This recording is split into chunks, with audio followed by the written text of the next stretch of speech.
So pranams.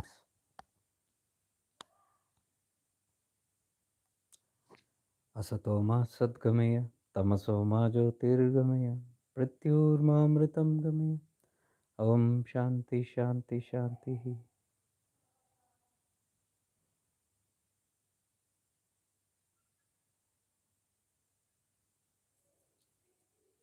Arunachala Shiva. So today, welcome to the 7th episode or 7th session.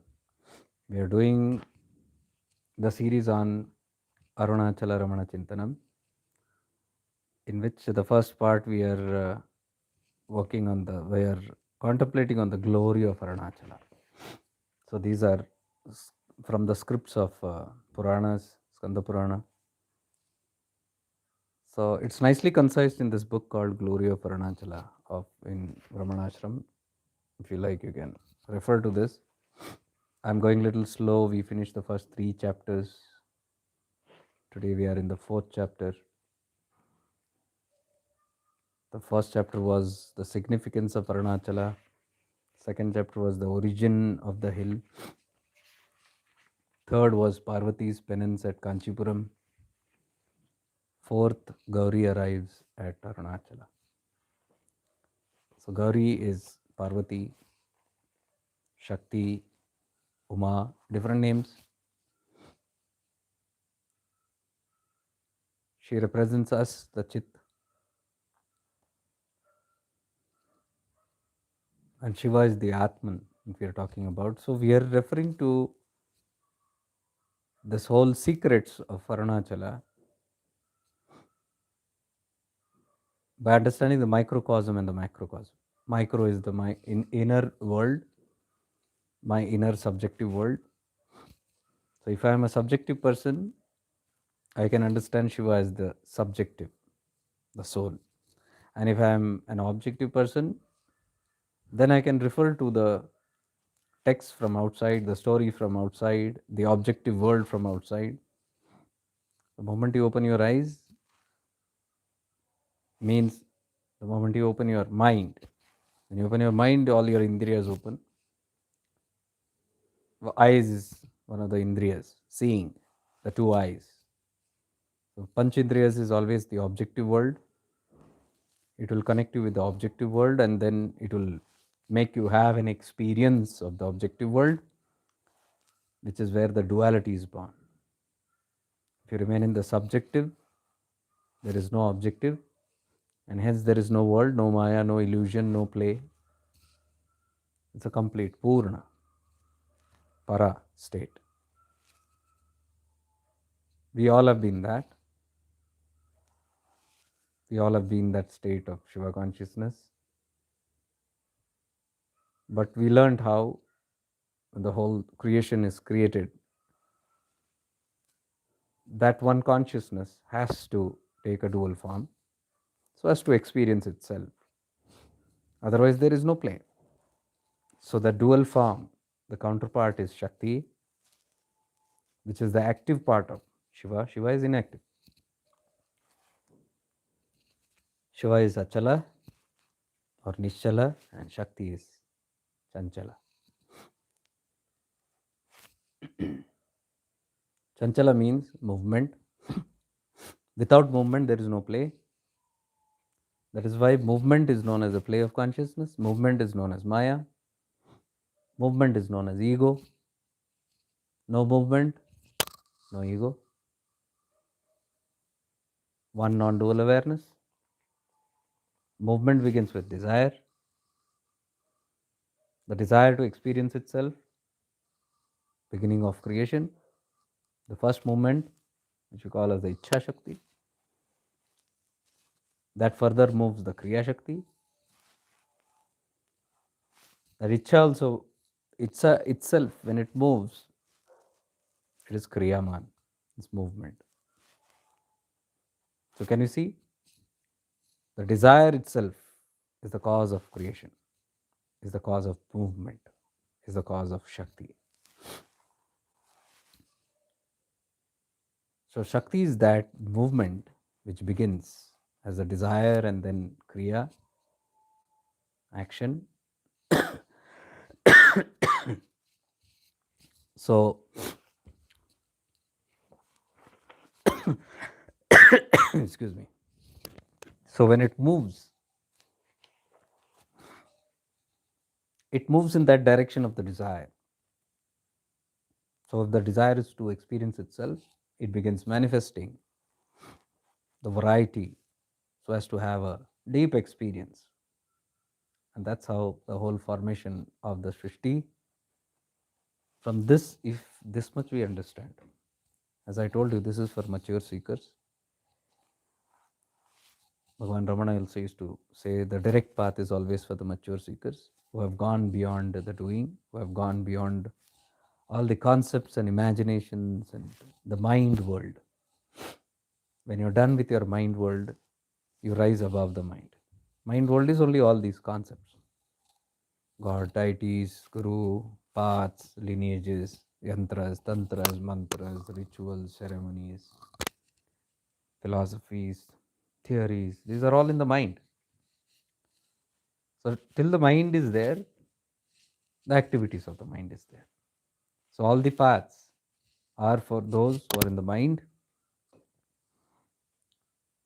As the Chitta Shuddhi happens and you lose your interest in mindful activities, you rise beyond the mind. Beyond the mind is intellect. You can see the koshas.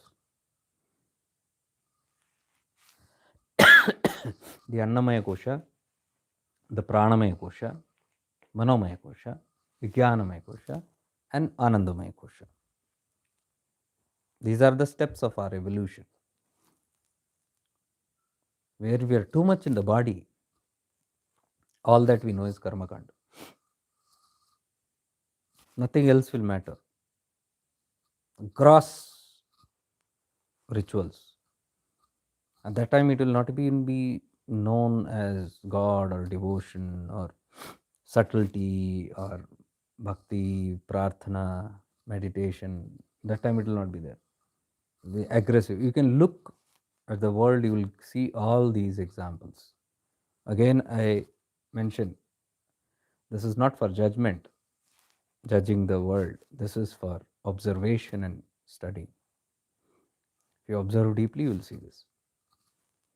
Where there is all kind of rituals in the name of religion and dharma and so, but there is no ethics, there is no morality, there is nothing. So that's the start. Sthula Sharira, Annamaya Kosha. Then you rise little into you become more aware of the Pancha Indriyas. Indriyas are in the Pranamaya Kosha. Prana, Prana Sharira. From there you rise into the mind. You become more inward. From the external grossness, you start contemplating within. You understand ethics, you understand morality, and accordingly, you develop better devotion. You might still have desires, you might still have worldliness, all those fine, but still their devotion will deepen towards God. The first part, body, karma yoga. Anything that you do with the body, karma yoga. Total physicality. As you go more into the mind, bhakti starts, inwardness, and bhakti yoga starts. See the sequence of all this, the 4 yogas. Now that bhakti also might not be still purified. It might be selfish bhakti, like Nityananda says in Chidakasha Gita. In the start, bhakti is selfish. Means you develop bhakti only for your gains. You go to God, Guru only for something that you want. Fulfillment of desire. So you're more into that. But as the mind purifies, now the Chaitana is working on the mind, Manomaya Kosha. So a lot of work goes on here. Like if you see in the physical, if you want to cleanse the physicality, then you must do seva, Nishkam seva and all that. That is for the bodily people, gross. So too gross to diminish that ego, karma yoga is referred, advised to do service to others. For that, the ego starts dissolving a bit from there. Otherwise, it's very rigid. Then when it comes to the bhakti marga also, again purification happens at the mind level now. Body level, prana level. To cleanse the body, again there are physical activities and there is karma yoga, service. To cleanse the pranic sharira, there is all these exercises and kriyas of the prana, pranayama, disciplining the pranas. Otherwise, the prana is chaotic. Prana has a lot of ashuddhi, impurities. So, pranayama and all these kriyas are mentioned to clean the prana so that consciousness may ride deeper. Then, the mind level, to clean the mind, mantra yoga is suggested. Prayer, stotra, stutis, bhajan, sankirtan. These all purifies the mind. So bhava starts purifying, shuddhikaran, bhava shari. So as the mind purifies more and more, and chitta shuddhi happens, the concepts of the minds also start breaking down. The power of the sadhana itself. You do hatha yoga on the body, it will cleanse. It has its own power, grace. You do pranayama on the prana, it has its own grace. Similarly, you do mantra yoga or bhajan, prayer, stutis, devotional activities, chanting, japa, or taking a scripture and reading it loudly, like Vishnu Sahasranama or Lalita Sahasranama or Durga Shapshati and all that scriptures. They cleanse the physicality and the mind. But by the cleansing, by the grace of those activities, as the mind cleanses, it starts losing all the concepts of the mind.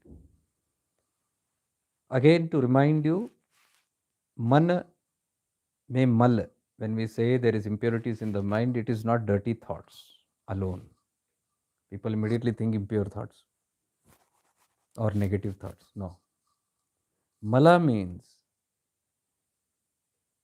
the impurities of ignorance. Mala means ignorance. Agyanta is mala. So when you hold on knowledge, when you hold on concepts, when you hold on beliefs or things which have not been investigated properly, just storing beliefs, you have not investigated the truth of it, borrowed. When that happens, that is called mala. You store mala. So Bhagavan Nityananda also recommends to clean the mind, nirmala. Remove the mind impurities. How do you remove all these impurities? Again, what I mentioned. All the mantra japa and all these things which are there. One by one. 1 second.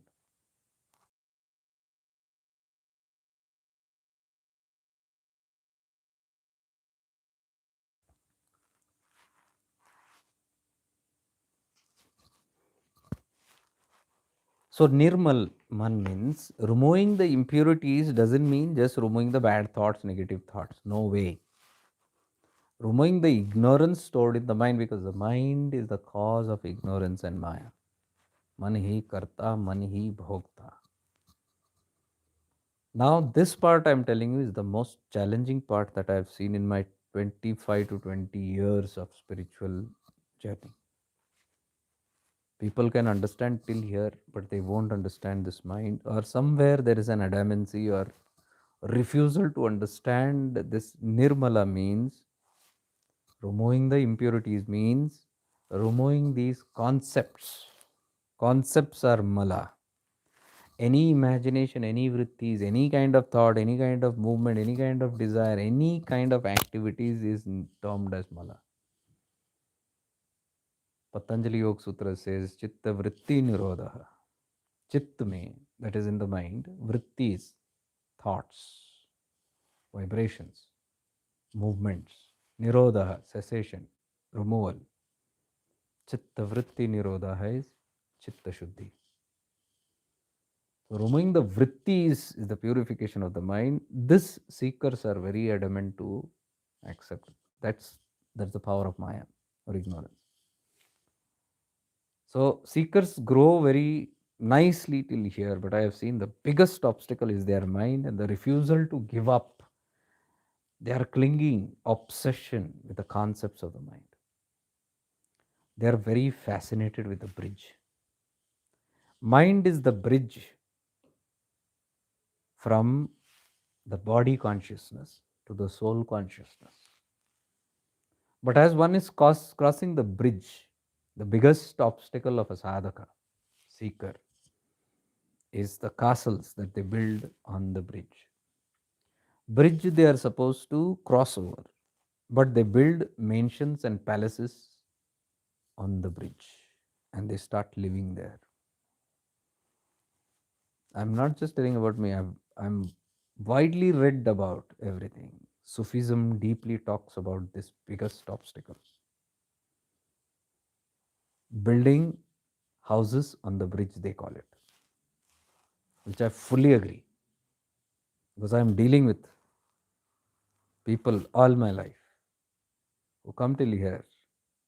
But when it comes to breaking the houses they've built on the bridges, they shy away, or they go to sleep, or they escape, or they pretend not to hear it. I'm telling you again, this is the biggest challenge of a seeker. But once you cross the bridge, major hurdle is gone. It's not that it's still over, the major hurdle is gone. And those who have crossed it, stay blessed. You cannot cross it without the grace of Shiva. Grace of Shiva, as I told you, doesn't come by special privileges. It is your own efforts that you have put in the past, your own good karma. That only gives rise to grace.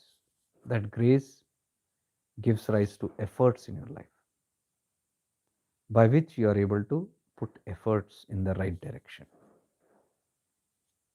So if you are putting efforts to listen to these satsangs, to grow beyond the mind, to drop the courage to drop everything and to become nirlamba, those efforts are motivated by the grace which you have earned by your past efforts. Effort leads to grace, grace leads to effort, effort leads to grace, grace leads to effort. It's a cycle which keeps on boomeranging the more qualitatively you do it. This is how the system is built, the system of God. So, Manomaya Kosha, a journey comes and stops there. Because the mind is the cause of illusion. The mind is the cause of our bondage. Punarpi Janmam, Punarpi Marnam. The mind is the cause of my stuckness, my moha. The mind is the cause of all my illusions, which I take it as real. Now, you tell me, if our life has been so deeply involved with this mind, right from birth till now, so deeply, we are mesmerized, means every moment of our life is based on the mind. When we have such deep clinging to this mind, which gives us this experience of life, means sustaining the ego, how can one destroy the foundation of the mind? Because mind is everything for them. And you ask them to break the concept. Why will they break the concept? Because that is their adhara, foundation of life. One example, Guru is supposed to be the bridge.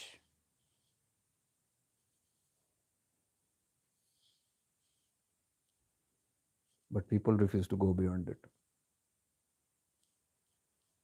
They're stuck there.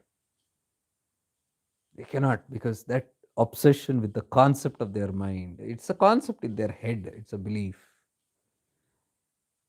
because the life is built upon securities.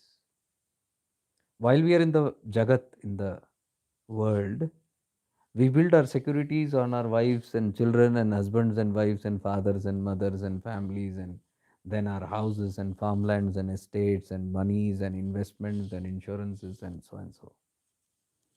This is how we build our securities. The more we have this, the more safe we feel in the world, isn't it?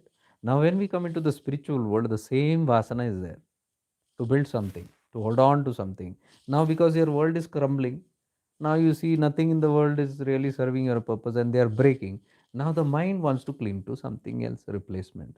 So, it replaces its clinging now from the Jagat, from the world, samsara, to religion, to spirituality, to spiritual concepts, to gurus. You're getting it? Because now they start building castles around the guru, around the paths, around their spirituality, around their religions, around their dharmas, around their customs, around their traditions, around their lineages, because now this becomes their new sense of security. It's a natural tendency of the mind. Something has broken, now new you got. Now, to understand, evolution means crumbling down. Because your world crumbled, you came into the spirituality, isn't it? Until our world crumbles here, you cannot come into spirituality. Something has to keep falling here. Life is when it doesn't go our way, when you see there is a lot of insecurity here, you then move to the next ladder where you feel there is new amount of security. Minds, I'm telling you the science of the mind. Mind only is Mahishasura. Cunning it is. It will play different dramas until you have sharp awareness to penetrate and see through the play of your mind of the Mahishasura. You cannot understand. Very difficult. So, sadhana is prescribed. Anupaya, all the different kind of sadhanas that Shiva has given. Be it karma yoga, do seva, be it bhakti yoga, be it meditation, be it ritual, whatever it is to cleanse this mind and to make it subtler. Slowly, by the grace of those practices, by the grace of the Guru, by the grace of the past, by the grace of religions, by whatever we practice, that is grace generated, definitely, no doubt. But the grace is to catapult you and push you to the next levels, always. Grace does that. But due to the wrong ideas of the mind and the subconscious clinging, one is not able to let go of those things and they hold on to. Now they want to go further, but the further what happens is beyond the mind, it is Manomaya Kosha. Now, mind is full of concepts, it is full of imaginations, ideas, this, that, everything. Now, when you go beyond the mind, there is nothing like this. It is Sukshma, it is subtler. You can't find anything there. You find only just pure awareness. You find consciousness, you find blankness, you find silence, you find samadhis. And what is there to grasp there? So, the sadhaka's mind is very scared because it's an unknown field. The mind is a very familiar and known field. It's a very comfortable field. You can play around a lot of games here in the mind. You can watch YouTube videos all your day. You can jump from one guru to the other. You can see hundreds of gurus there, hundreds of teachers, hundreds of techniques, hundreds of places you can visit, many ashrams you can go, many holy places you can go. You can keep on doing this. This is what I call the entertainment of the mind, but people don't understand. They call it very holy. Very true. It's a holy entertainment. But it is entertainment. It is entertainment. Because the mind loves to be entertained. Previously, it was entertained by the world. Now, it is being entertained by the mind, the spiritual concepts. So, it feels good. Vasanas of the spiritual world now, physical world or samsara, worldly vasanas now turn into spiritual vasanas, but they are vasanas. That is Mahishasura. Mahishasura means changing of the form. Ego changes form. Sometimes it becomes a criminal, sometimes it becomes a saint. You see in Durga Shapsati, when the mother is about to kill, he behaves like a warrior. Mahishasura. He wants to fight a demon, Asurik. But finally, when in the end, The weapons are fallen, there is nothing, nihatta ho jata hai, and it becomes helpless. Suddenly it becomes a saint and say, Mother, you are going to kill me. I have no weapon, I have nothing with me. I am one of your biggest bhakta. Suddenly he becomes saintly. Are you going to kill me? The poor me? Some time back he was different. That is our state of this mind, ego. Ego keeps playing all these games. So it acting saintly, acting divinely is another form of Mahishasura. There is nothing big. So the Vasana is the same. I keep on telling. In the worldly, we go and dance in the pubs. Now that only it changes, and we dance in Jagaratas, holy ceremonies. We sing worldly songs. Now we sing bhajans. It's a refined vasanas. That's all. Now, when you come into the spiritual world, the glorified spiritual world, there is a different pretension, different mask, Mahishasura. The holier than thou. Now I am a holy person. The more holy they become, they cannot do anything in the world now. They won't sing a film song now anymore. Why? Because they're holy. They are supposed to sing only bhajan. Masks, different masks. So the mind loves all these entertainment. New, it takes new masks. Now, this is the battlefield that I told you in my 28 years, 25 to 20 years, for 25 years, all approximate, of what I have been traveling and studying and different paths and explorations and going through different kind of, it's like a tapas for me. In this, I have seen the biggest challenge is this one. Including me, I had this once upon a time. Big problem. Stuckness. Spiritually, entertainment is very powerful. I was entertained so much. I used to be in that entertainment, lost and escaped in my own cocoon, in my own cave, in my own ashrama, in my own holy divine concepts, putting a blind eye to the eye with the world, the physical realities, in compromise for in compensation for the spiritual reality. And this is a tug of war. So now today when I teach, after all those experiences, I find this even more challenging as a teacher. When I teach or share, I see it is very difficult to convey this aspects, and I understand it. Why people cannot understand it, because I was there once upon a time. But I am telling you, until you cross this bridge, nothing is going to happen. You can check it out as the time comes, you'll realize. And for that, these scriptures, Arunachala Tattva, Bhagavan Ramana's teachings, Devi Kalotra, all these beautiful texts give very clear, very clear hints, which is why I take on only these subjects. Because in a way, what I want to convey, if it is difficult, if I take these scriptures and read it, then people start understanding. Because they would, obviously, they would listen to Shiva than me or anybody else. And that's very good. But there is one zone where I've seen people are scared of even Shiva. They might say I am a Shiva devotee, but they are reluctant to listen to their own Shiva. They might say I am the Bhakta, I am the greatest Bhakta, I might, they Har Har Mahadev, everything they will say. Give Devi Kalotra in their hands, they will keep it and go away. And say, Shiva is speaking to you, pick that up. I got a meeting, I got some work, I'll come back and pick it. I know, it's respect is there. There is a scare, there's a deep fear. Because subconsciously they know now they have to break what they have built, they have to demolish all the illegal constructions that they have done on the mind. So they prefer not to, or they keep postponing. Whatever you do, you have to pick it up one day. That is why I told you, Bhagavan Ramana, when he used to sit and people used to come and meet him and ask him about their worldly problems, he used to never sit solving their worldly problems. If they have issues with their health or wealth or relationships or homely affairs or whatever affairs in life, he never gave remedies. Do this, do that, and your health will be okay, and your wealth will be okay, your wife will treat you properly, or your children are going to behave nicely. Never.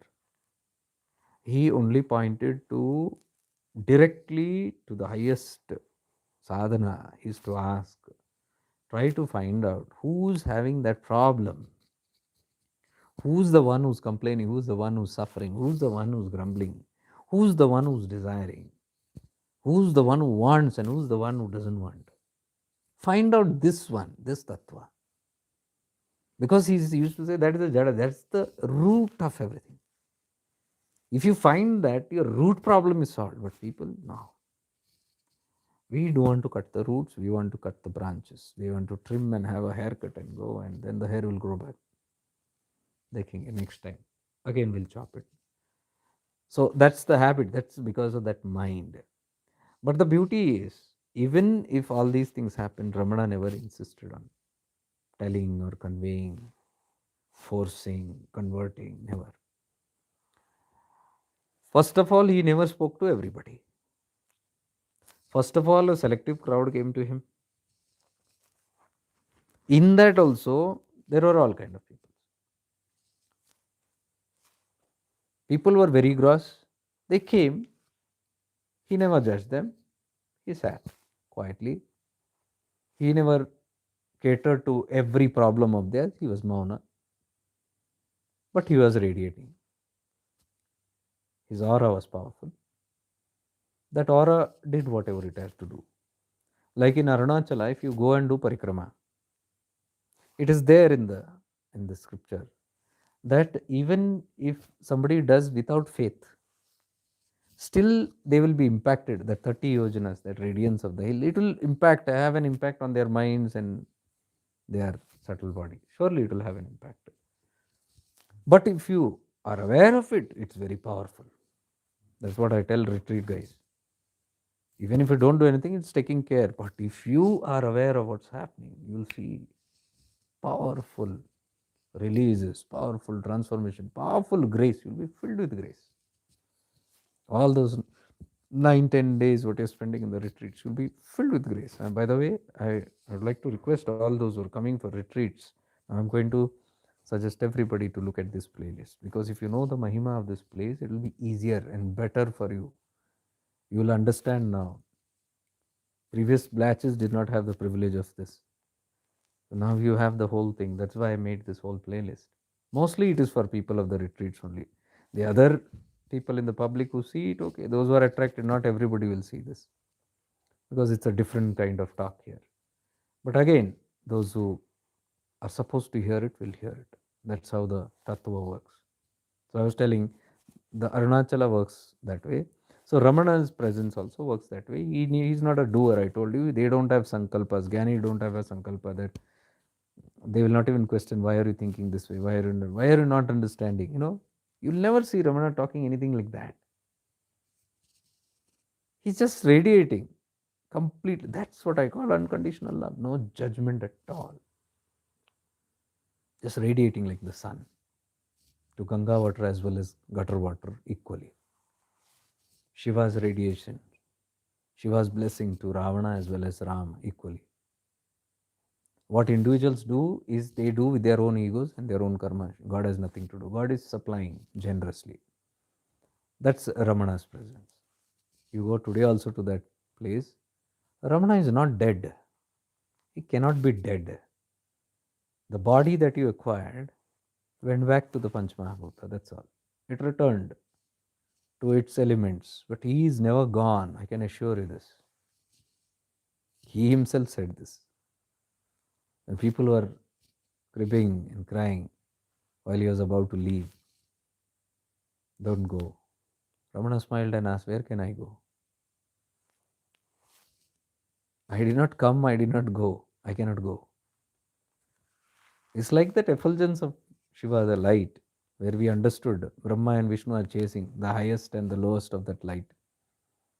The topmost part of the light and endmost part of the light, and they both fail because there is no top and end. Shiva is the start, Shiva is the beginning, Shiva is the middle, and Shiva is the end. That light, Shiva is not a personality, again I'm telling. Shiva means supreme consciousness. You can call it Allah, you can call it God, you could call it Parabrahma. Without titles, that is what is the truest spirit of that supreme consciousness. So that effulgence is there from top to bottom everywhere. You can't find the source of it. You can't find the start or the end. There is no end, it's in infinite space. And that is what Ramana is, because he also came from there. He's a part of the play, Shiva's play. In that part of the play, there are two sectors. One is the wise, one is the ignorant. Ignorant also is Shiva, wise also is Shiva. Both are playing their roles. But when the light enters two different egos, one ego is of the wise, one ego is of the ignorant. So the wise behaves like a wise, ignorant behaves like ignorant, but both are neither wise nor ignorant. समझ आया तो ठीक है, otherwise it's okay. That's Shiva consciousness. Like I keep on telling, white light. White light enters bulbs, enters into a. The electricity is colorless. Can you see electricity? Any color? No. But when it enters a certain bulb, colored bulb, the light is colored. A green light, red light, blue light, whatever. So it looks red, green, very real it looks. Now this looks like golden, isn't it? Golden light, warm light. But is electricity warm or electricity is golden? No. It's all the work of the objects, the filaments or the bulbs, the color, the glass. That is what ego is. Different colors, different personalities, different colors. Light is colorless. You can say the white light, effulgent light. But when it enters the bulbs, one becomes a Ravana, one becomes a Rama. Are you getting the whole thing? Now that light, when it enters into that, the power of Maya is so strong that the white light forgets I am white light. It starts behaving like red. It presumes and assumes that identity. I am red, I am blue. And spirituality is to get rid of that wrong idea and realize through awareness and experience that I am that white light, not this red, blue, green, pure color lights. You're getting it? That's spirituality. So Ramana knew that. He's white light. So those who are crying are seeing the red light. They're saying, red light, don't go. He's telling, I, the light, am pervading everywhere. Pervading everywhere. The light of Shiva is there everywhere. But it's so sukshma, ati sukshma, you can't see it. What can be seen, we catch it because we are seers. We see through our eyes. What the eyes can catch? Color lights. Can these two eyes see electricity? It cannot see electricity, but it can see the colored bulbs. So our limitation is only these colored bulbs. All our gurus, all the guru mandalas, all the great masters are colored bulbs. When I tell, look at the electricity in them, you say, oh, konsa electricity? I like the red cloth. I like the blue cloth. I like that yellow cloth. I like the beard. I like the face. I like the attire. You're looking at bulbs. And you'll never realize the truth till you're holding the bulb, framing the bulb. We have put all our gurus in the photo frames. We have framed the bulbs. Where is the electricity? Because we have not become aware of our own electricity. I tell you this again and again, all the people. Until you become first aware of your divine presence, you cannot know the divine presence of others. Impossible to know the presence of your guru because you have not realized your own presence. If you behave as a red light, you will see only blue, green, brown lights outside because you are a light yourself, colored light. You have to understand your colorlessness, then only you can see others' colorlessness. The webinars that we do, living in divine presence, when you live in divine presence only, you can see the divine presence of others. That is rising about the mind, what I am telling, Manomaya Kosha. Manomaya Kosha is all these colored lights. useless after some time. Good in the start, to hold on to something, practice something, because discipline and moving above the physicalities, above the samsara, to hold on to something and climb there. But ladder is further there also. But you have fallen in love with the ladders, with the bridge.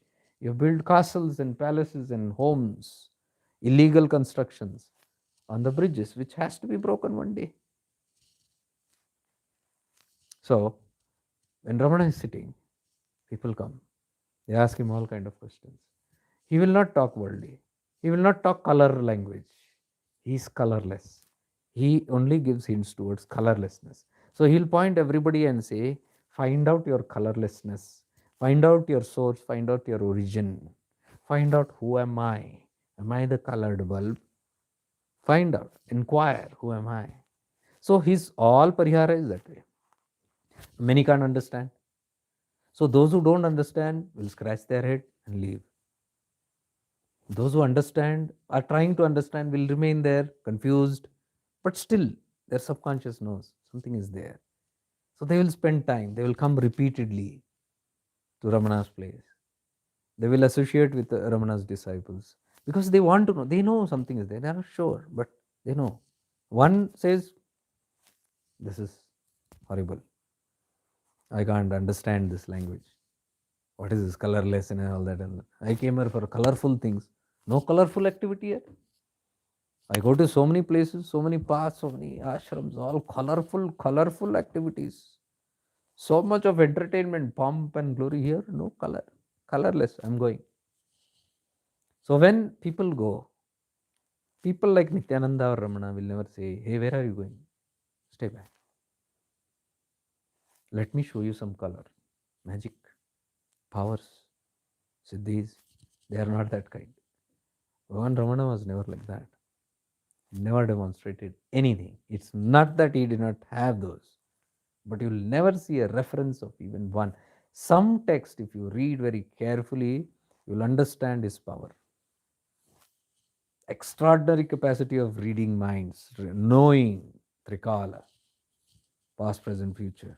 You'll see some hints, but never did he demonstrate. He never went into that zone. He stayed as a witness. So, those who could understand his language, he would speak. Sometimes, some questions, when they are asked, he would give answers. But he used to give answers in his own way. So, in the start, it was all chaos, but eventually, the ashram people, they disciplined it, saying that only if he answers, you ask and you remain quiet. If any answer comes, listen to it. If he doesn't, don't pester, be quiet. That's it. So, this is an indication that people ask questions, but sometimes answers didn't come. So, that means there was a choice to answer. Now, what is this choice to answer? The choice to answer is if you are going to understand it, if you are ready, paripakwa, if you are ripe, then it can be told. If you are not ripe, it cannot be told and it should not be told. The deeper aspects. Why do you think in these retreats we have kept it so tight that without, you cannot get just entry into it and just, I want to just know. And there are protocols very strict because it should not be, when there is no interest in that, it should not be persuaded. It can cause trouble more than benefit. Sufism also very clearly indicates this. They keep very much things in the hidden. And they say those beings are available only to those who are available to the truths. Otherwise, they are not even interested in coming forward. You will see many of the such deep masters. They are very deep masters on this planet. Some of them pretend to be something which they are not. That is to fool people. The others don't even come forward. They remain in isolation, but people find them. People reach them. Those are supposed to reach by that law, they will reach them. They prefer to remain invisible. Some prefer to be in the world but play out a lot of games. And you can never even figure out who they are. They prefer to play games. That is to keep away those certain few people away who are not yet ready. So you can see all these great masters, ascended masters, they have their own style of handling, very, very mature way of handling. If you deeply contemplate on their life, Jivan Charitra, the teachings, you will understand this. Why they were in a certain way. So Bhagavan Ramana was that way. He never asked anybody come to me. He never say go away from here. Who came, came. Who remained, remained. Who has to go, will go. That is what he was. Because he knew that who's destined, who's timely, will come there by the grace of Shiva. Who is he to call anybody, advertise anybody, pull anybody? No. Who's he to say no? No. So he will remain just as an instrument. So one time when somebody came and asked about certain things, and Bhagwan told the same remedy about the colorlessness. Find out who am I, find out to whom the problem, to whom the ego, and so and so. So the person, is that enough? Just do it. The person is confused. I have this problem, I have that problem, I want answers to this. What is this kind of self-inquiry? So is this enough, the direct way? More than enough, it will take you to the source. There's no, but one teacher told me about it in the different manner. Another teacher told me in this manner. They say this way, they say this way, you are saying this way. Ramana became Mauna. Silent, no words after that. He sat there, waiting for answers, but no answer came. After a while, he bowed and went off. And then the people around asked, how come? He's a dedicated person coming, what happened? He could have been told. Ramana said, when the time comes, he will come. Till then, let him go and explore. Because the mind says, no, this concept is, what are you saying, removing this and all that? But you don't know how important this is. Look at the whole world is telling about this. And they will bring proofs. This is it.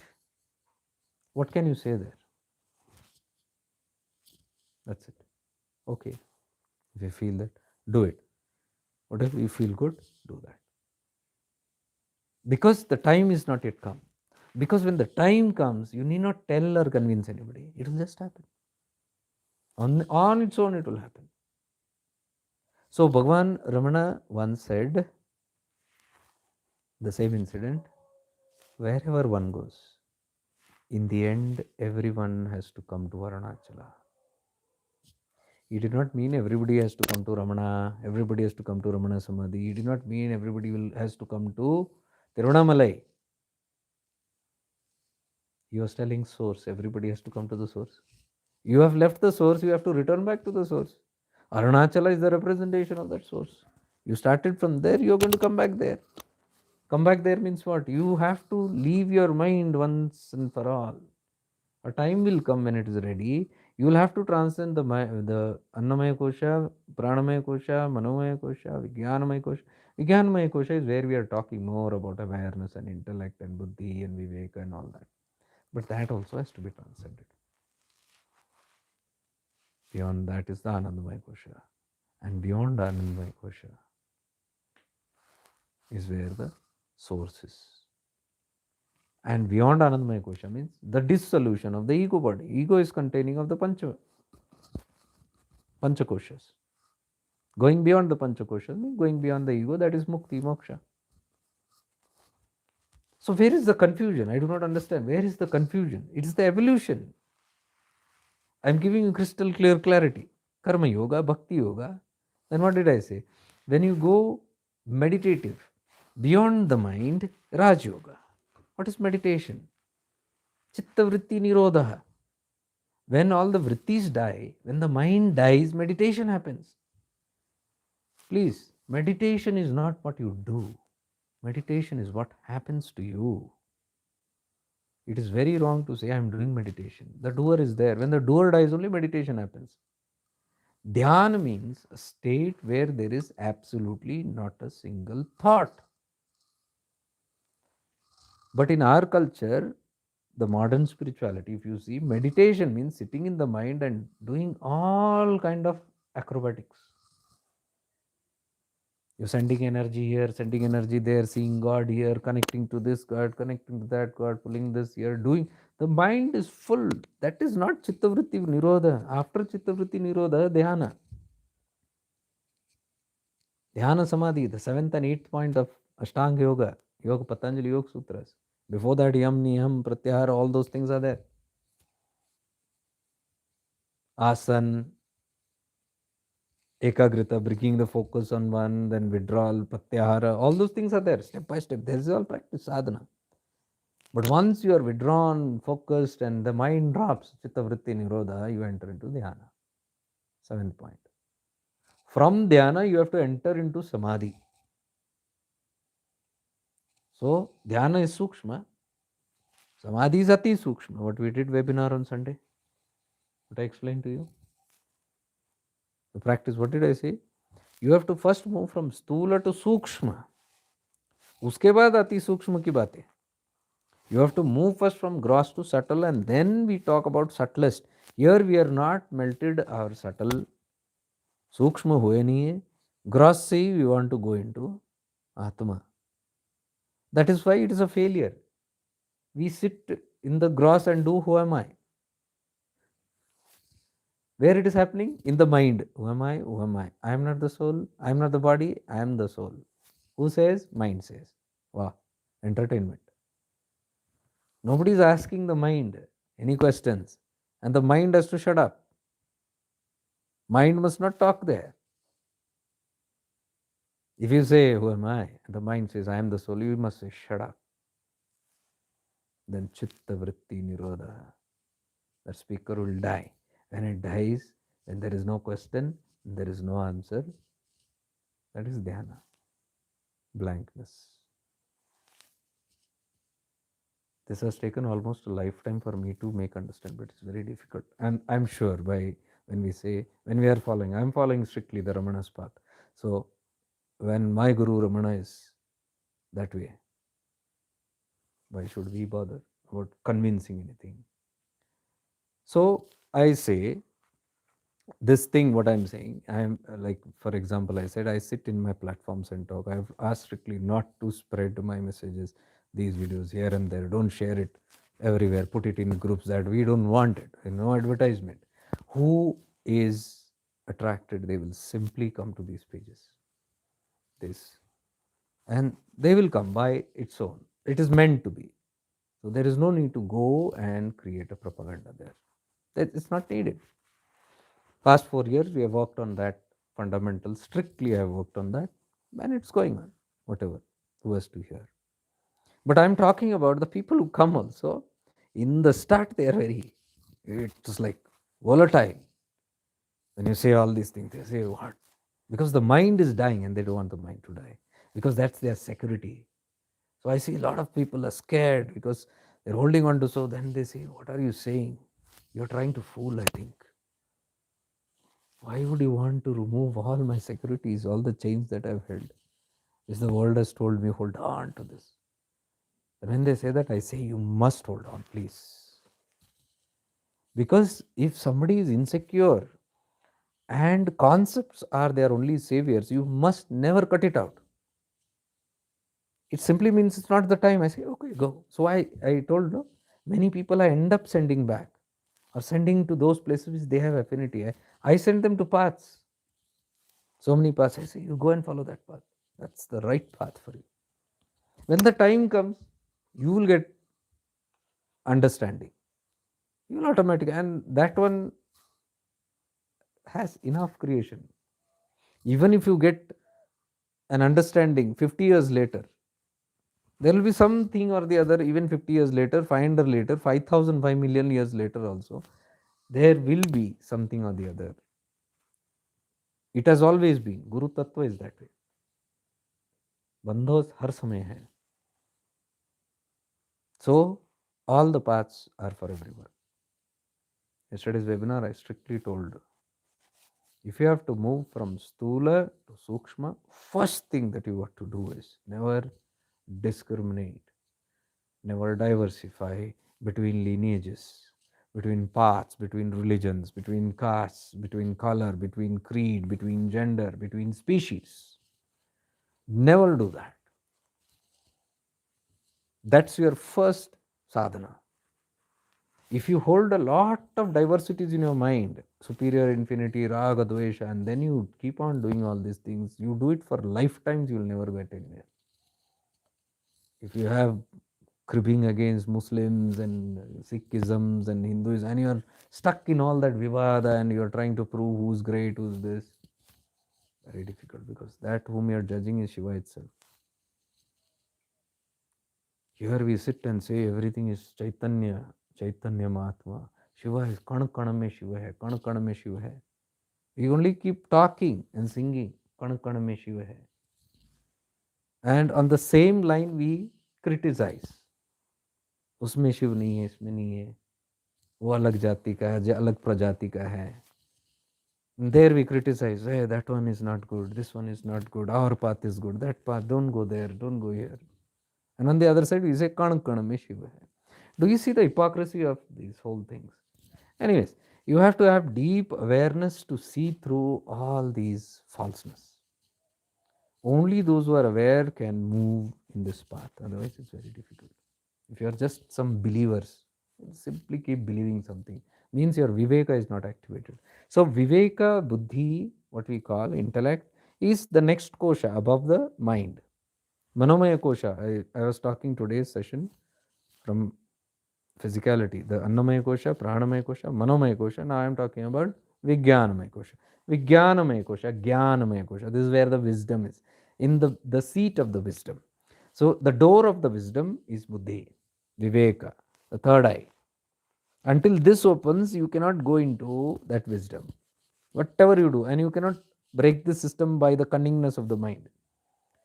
Anything tabulation that you do means you are in the mind, and mind, if you are in the mind, you can never access that. You have to go beyond the mind where there is no tabulation, nothing. And that can happen when the chitta shuddhi happens. Mind has to be purified. Nirmal man. For that shuddha bhavana. Are you getting the whole thing? This takes a long time. The rest all you might come to live, but this chitta shuddhi takes a lot of time, where all these cunningness of the mind will have to simply drop. Projections of the mind, manipulations of the mind, and the seeking of shortcuts, seeking of some way to decode it, some way to cut cross, some way to bypass the. You can never do it. You cannot fool that creator. You cannot fool the cosmic intelligence. Kartura jnane prapte phalam, karma kim param, karma tajjanam. Everything is running according to this. So it's foolishness to even attempt to do that. So anyways, that attempt and trying and all means chitta shuddhi nahi hua hai. There is a lot of work there. So a lot of time takes on. We have to keep doing our pujas, yantra, tantra, mantra, all these things you have to keep on doing, and slowly. When you rise, then you will be able to understand the viveka. Viveka is that zone, jnanamaya kosha. When the buddhi awakens, you can see everything in crystal clarity. Like whatever I am talking is viveka. You can penetrate to everything. You can see what is true, what is false, crystal clear. When your viveka is, when your third eye opens, then nobody can fool. It cannot be shut down again. Once your third eye opens, you can simply see through people, places, things, objects, and all the philosophies, all the material of this world, all the illusions of this world, and you can simply bifurcate them, dissect them. What you do after that is different. You may end up judging, or don't. Even if you don't judge, but the discrimination is there, you can see what is right and wrong. That's the first thing. So that's viveka. That's called buddhi. Chidakasha Gita, 40% plus focuses on buddhi. Nityananda is telling again and again, buddhi. Illuminate the buddhi. Sharpen the buddhi. Buddhi should be the king, and the mind should be the slave. Ours is ulta. Mind is the king, buddhi gaya niche. So when buddhi is down, it is called mand buddhi. Mind is active. Mind is full of concepts, beliefs, and that overrides everything. It doesn't care about what is right and wrong. It simply lives. Mind is the king boss there. Chaos. So that stage is called mand buddhi. If you understand now what Shiva is telling Parvati, that all the tantras, lower tantras, Anuvapaya methods, and all those, I have given for mand buddhi. Parvati, you don't need it. Hey Parvati, you don't need it. You can give up all your meditations and chakras and deities and kundalinis and this and that, all rituals, you can just give it up. You don't need it. Parvati said, then why did you give it? You only taught all the tantra. That is for manda buddhi, he said. What is that manda buddhi? This is what I am explaining. Mind is dominant, buddhi is down. So when the chitta shuddhi happens, mind, the viveka stands up, it becomes the king. Now you are looking to the third. Now your viveka is your inner guru is activated. Appadipa bhava. Your inner guru guides you now. This is your inner guru, viveka. Why we catch an outside guru? Because his viveka is better than yours. Simple. My band buddhi hai, so I go to somebody who is buddhiman. My buddhiheen. Buddhu. So I go to somebody who is buddhiman. That only we call as guru. Till when should I go? That's the question. Till the buddhiman's wisdom illuminates you and you become buddhiman. Then your inner viveka, like the guru, it awakens and you can see through things clearly. Your inner guru is activated. That is what Bhagavan Ramana means by outside guru leads you to the inside guru. Chidakasha Gita, Bhagavan Nityananda says there are two types of precipitators, two types of teachers, two types of gurus. One is the internal, which is the primary, he says, the first. And secondary is outside, who gives you initiation, Diksha. First is, he says, Manas, this mind buddhi. That's your Pratham Guru. Secondary is the one who initiates you and makes you meet your first Guru. Read Chidakasha Gita. And he says in the same line, he says, the secondary Guru can only take you to the well. Means the horse can be taken only to the well. Drinking is up to you. The outer Guru can never give you self-realization. You read many texts, you will find this. Even teachings of Nisargadatta Maharaj, Bhagavan, Ramana, and even many other scriptures. Outer Guru can never give you self-realization, but they can prepare you by giving you education, by giving you direction. But whether to walk or not is up to you. So I think the main message of Gauri, what we are telling. Now why is he telling, hey Gauri, you don't need it.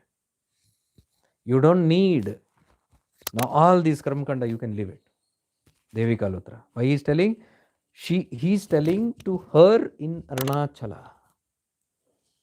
This chapter is, she is in our Arunachala now. She has arrived in Arunachala. Why? She has finished her tapas in Kanchipuram. She has finished from the outer rings and she has come to the core. So when she's come to the core, her sadhana is improvising now.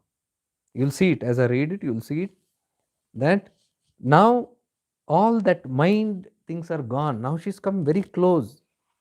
She's risen above the mind. She is near the Atman, that is Shiva, that is Arunachala. So at this point, she is asking how to join you, and Shiva is telling, now you can give up everything. No amount of efforts, Devi Kalotri says, no amount of your efforts will take you to self-realization. No amount of practice, no meditations, no techniques can give you self-realization. These can bring you to this state. All these tools can bring you to this state from where you drop everything and you become nirlamba. When can you drop? When the mind has become pure, when you start sensing the higher powers, when you're very close to the Shiva, you have the confidence. then easily you can give up your security systems. Until then, these are all security systems. You're getting the point now? Clearly. Now I'll read it continuously because I've spoken enough on the same subject, because this is connected to this tattva. As narrated, Gauri arrives at Arunachala, chapter 4. As narrated previously, Gauri, at her lord's bidding, came to Arunachala. There she worshipped with great fervor the effulgent Lord along with her companions to the sound of divine dundubis, means large drums, accompanied by the dancing of apsaras. As a result of worshipping the motionless linga in such a rigorous manner, she became emaciated, means malnourished, thin and weak. Intense tapas. On arrival, the goddess saw siddhas, yogis, rishis, and devas dwelling there. The devas said, Atri, Bhrigu, Bhardraj, Kashyapa, Angirasa, Kutsa, Gautama, and Siddhas, and Vidyadharas, and Devas, they perform severe penances here for the fulfillment of their wishes. The Ganga and other sacred rivers worship this Linga hill, means Arunachala. This is the noble and divine linga known as Arunadri. Same word. Arunadri simply means the embodiment, holding of light. Arunachala only. The Marishis prayed to her to be her guest, but she expressed her desire to see Gautama first, Gautama Rishi, as per Shiva's command. So they directed her to his ashram. If you remember last chapter we read day before yesterday, where he said, now Kanchipuram, you're done. He took a test of Shakti there with the rising of the flood, but she never gave up. She continued her practice with her eyes open, and she knew it is a test. With direct devotion, she held on to it. She continued. She passed the test. Now Shiva says, go to Arunachala. That's all symbolism to what I'm saying. Today's chapter, what I covered. When the mind is clean, then you will be pushed further to Arunachala, to the periphery. Are you getting the point? If your tapas, if your devotion, steadfast, you have not given up hope, how challenging it is in this world? When you're tested in all forms, your physicality, your surroundings, your spirituality, your religion, everything tests you. Sometimes you might go like hopelessness. This was my case. Complete hopeless. I had decided, truly I'm telling you, to give up. I gave up spirituality. I don't want spirituality. And seeing these things never ending, and I said, no way. I just give it up. But give up and do what? Where to go? What to do? And I didn't know. And I was simply pulled to Arunachal again and again. Okay, some place this body has to rest, right? So it is to go and rest in Ganeshpuri, Kanjangad, Arunachala. Continuously these three places. For 1 year, given up all spirituality. I was devastated and literally disappointed with everything. And I didn't realize that's part of the whole game. I thought something major happened. Only later I realized. You have to come to that point. There is nothing wrong with the world or the systems. It might look that way. It is not the systems, it is your mind that was holding on to something. And then the mind, the play, divine play, plays such a game that you'll be forced to give it up. Nothing is wrong because you cannot say anything is wrong. That is what Parvati is asking Shiva, right? Then why did you teach if it is you are telling give up? He's telling that's not for you. That's meant for somebody else. Bhagavan Ramana also says that. When you are doing Upadeshara, when you are rising and you are coming to the higher, there is no higher and lower. So if you have transcended the meditation, doesn't mean that you look back and curse that. It's simply you are not interested anymore. That's all. But that is also a ladder. By that ladder only you came up, right? You came up through those ladders. So there is no, what do you call, destruction of the systems. It is from your mind you destroy your attachment to them. Systems will remain. भला हुआ मोरी माला टूटी मैं राम जपन से छूटी मोरे sir से टली bala. So does that mean all the mantras are going to stop the day Kabir realized no mantras, my beads have broken? So does it mean the mantras gayab ho gaya? Nahi, it is meant for somebody else. Somebody else will climb on that ladder and one point unka bhi ek din bhala hua aayega. Are you getting it? Systems are there, everything is there in place. So that point when you say the tests will be there. But what I am trying to say is, despite all that, one faith is there. One knowing is there that there is God. There is a higher power that still knows. You're not able to find out where it is, what it is. You will get disappointed with the whole systems of the world, of the mind that you had created.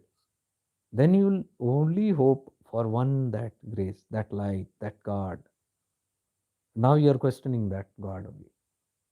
You are interested only in that because everything else has failed you. This comes in everybody's life. Only then the mumukshatva will happen. Only then your sight will be only on that one, and your eyesight will be off from everything off. That is what in Sarvagyanotrai says. If you take off your attention from me, you will not get me. One thought also, it is samsara, hey Devi. One thought comes to your mind, you are away from me. Thoughtless state has to be maintained. That is uninterrupted awareness, Bhairavi. Anything that arises will keep you away. And that is the example of Nandeshwara. Who is Nandi? Nandi is not that cow who is sitting there into whose ears you go and whisper your prayers. Okay, he might be conveying because he is the messenger. He is very close to Shiva. So that's a good tattva because you don't have direct access to Shiva. Very high power. So you send the message through a messenger. Okay, understood. And the start, that's understood. But Nandi is more than that. Nandi is a sadhaka.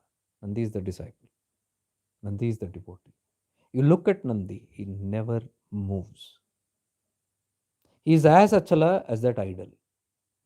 Idol also doesn't move. Still. Nandi also doesn't move. Still. Look at everything around, everything is moving. All the people are moving around Nandi, around Shiva. These two elements are not moving. What are they doing? Shiva is radiating all the 360 degrees radiance. But the devotee, his eyes is only on Shiva. Not even a blink. Blink means thought. Open eyes, continuous means uninterrupted awareness. Uninterrupted. Blink means interruption. Are you getting? That is Nandi Tattva. Nandi is what we must become, or we must strive to become. Our goal is to attain that other than that Tattva, God, nothing else. The whole temple might be celebrating some great, this nagadas and drums and trumpets blowing and pujas happening, color being thrown, this, that. You see Nandi undisturbed. That's what we are trying to say. Attention only on the self. So as you come close to Arunachala, you're developing that tattva other than Arunachala, that is the Shiva, nothing else. Nothing else in between that. So as Shakti is moving there, that is what he is giving Gyan to. Final Upadesha, Devika Lotra is giving to Shakti. Other than me, nothing else. One thought also comes, one blink also, you have disconnected from me. So do we understand? This is how the path is suggesting us. So the Maharishis prayed to her to be the guest, but she said she wants to visit first Gautama Rishi because that's what Mahadev told. So they directed her to his ashram. You see, Gautama Rishi's one spot is there. I think before Kuber Lingam, somewhere that side only it is. On the left side, you can see there's a small place, one board is there, Gautama Rishi ashram. Now constructions are different. These are yugas back. So the spot is there where Gauri is supposed to have met Gautama Rishi and taken further um, advices from him. Gautama, the foremost among all the sages, had gone out into the forest in the morning to procure flowers and other articles for worship.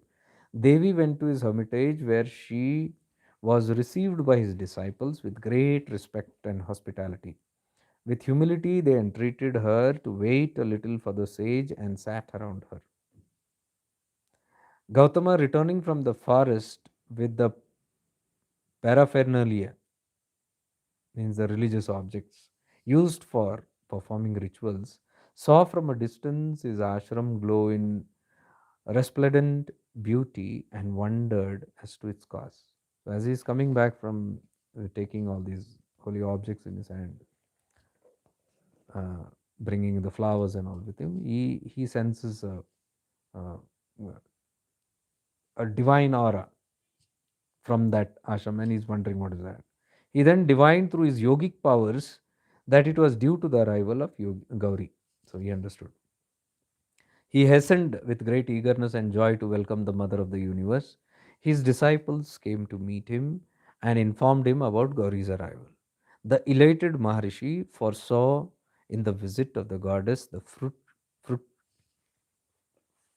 fruition, fruition of his austerity, means safalta, the success of his austerities. He was elated and saying, Unka tapasya rang lai. So it's a grace because the Divine Mother is there. So he says, my tapas is fulfilled. Goddess Gauri came forward to welcome Gautama. Years of rigorous tapas had endowed him with a radiant countenance. Sporting a flowing white beard and a red brown rudraksha beads, smeared with sacred ash and clad in bark, the sage reached the front yard of the ashram chanting Vedic mantras dear to Rudra. His voice was deep and resonant, and his words brimmed with love and compassion like that of Shiva himself. The sage resembled the sun, such was the luster and benevolence. On seeing this great sage coming with his band of disciples, Uma, full of divine grace, her slim body resembling a creeper, folded her hands respectfully and made obeisance to the sage. When Gautama saw the mother of the worlds bowing to him, he restrained her from doing so and he himself bowed to her. We can see the oneness, humility. There is no two, there is no higher, lower. That's what I'm trying to say. As you come close to that soul, there is no all these differences. Bhedbhav nahi rehta hai. So what I had advised as the most, if you want a deep and very fast evolution, break all barriers. Don't discriminate anything as much as possible. If your mind is bringing up that tendency, become aware of it and stop it. Don't flower it. Any kind of diversity between paths, between we are great, we are divine, somebody is not divine, that path, this path, my guru is great, that guru is this, mera guru mahan. Don't get into all this nonsense. The guru tattva only is mahan. You praising one means the others are not, superior, inferior. It will keep you very far. You see here, when the Maharishi Gautama sees the mother come, he is running with great respect and humility towards her. But you can see on the other side, the mother is moving towards him. She wants to bow to him. He wants to bow to her. You see this? This is that oneness of that spirit. This is that Nirvana Shatakam. Na Guru, na Shishya. There is no higher, there is no lower. Na Paramatma, na Bhakta. The true Parabhakti happens when there is so unison. There is no one sitting on a higher pedestal, no one sitting on a lower pedestal. No one is behaving ignorant, no one is being. They both have come to that same thing, humility. They both are maintaining it. That's what you can see here. When Gautama saw the mother of the worlds bowing to him, he restrained her from doing and he himself bowed to her. He said, Gauri, welcome, auspicious mother of the universe, ocean of mercy. You seem to have come here for performing tapas, and yet you shower your grace upon your devotees. O adorable goddess, but for the play of Maya, how can the universe come into existence? It is impossible for anyone to comprehend or describe fully your Maya. Saying this, the old sage welcomed Ambika. You see, the mother, the creator of the universe, is now behaving as a devotee. That's what he's telling. No one can fathom this Maya of yours. You are the creator of this universe only. You who make this universe come into existence, you only are now coming and doing tapas here. You look at this exactly like I told you, the chit or the chiti, what we call, is us only. Like I told you, we resemble the Parvati. So when we are the creator, we are the light, we are the Shiva, we are the Shakti, we began the journey. Now we have come to this point where we have become the devotees, isn't it? We are doing tapas, isn't it? But who are we really? Do you see the resemblance here?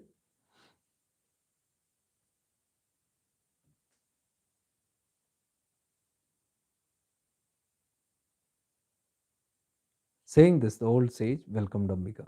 With humility and respect, he offered her a seat woven with of sacred grass and water for washing her feet. After completing the worship, he took a seat at the bidding of the goddess. With devotion and bliss overflowing and his voice choking with emotion, the sage addressed to the goddess. Ah, this can surely be only the outcome of Shambhu's boundless grace. He who loves his devotees has sent you here with the object of protecting them. O Mother, is there anything wanting or not attained after seeing you? Bhagavati, be so gracious as to command me, thy servant, as to what can I do for you. So, here see, Gautama Rishi is telling this is surely the grace of Shiva that the mother has come here in the name of tapas. The play is played in such a way. The whole play from where it started and she was sent to do tapas and all that. But actually, what is happening, if you see deeply, it is Shiva's grace that this play took place so that this Shakti can come and bless these places and be an example for others. And that's exactly what it is teaching us. See how indirectly it is teaching us. Isn't that beautiful? I am awed by the whole process. Now, this entire happenings, we develop devotion. See, when you even think of this, when you contemplate, you feel so humble. Mother only is so humble. Why? Who are we to jump around? She's only so humble. So, what does it teach indirectly? See, just by seeing the glory of the mother, what the mother did, you become that. You become. See how Shiva is teaching now? Isn't that splendid?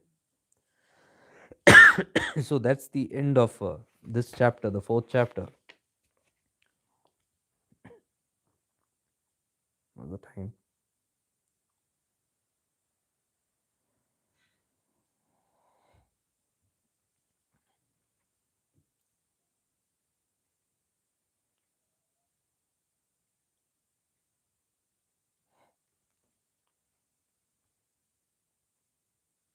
Fifth chapter is about how Gautama narrates the glory of Arunachala.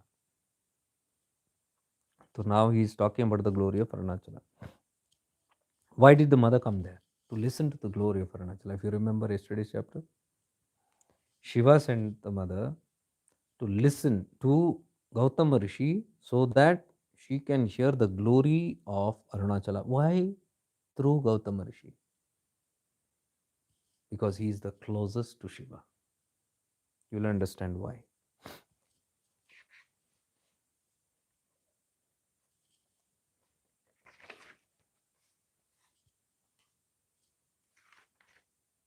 I'll read a little more. I think I'll do it another half an hour.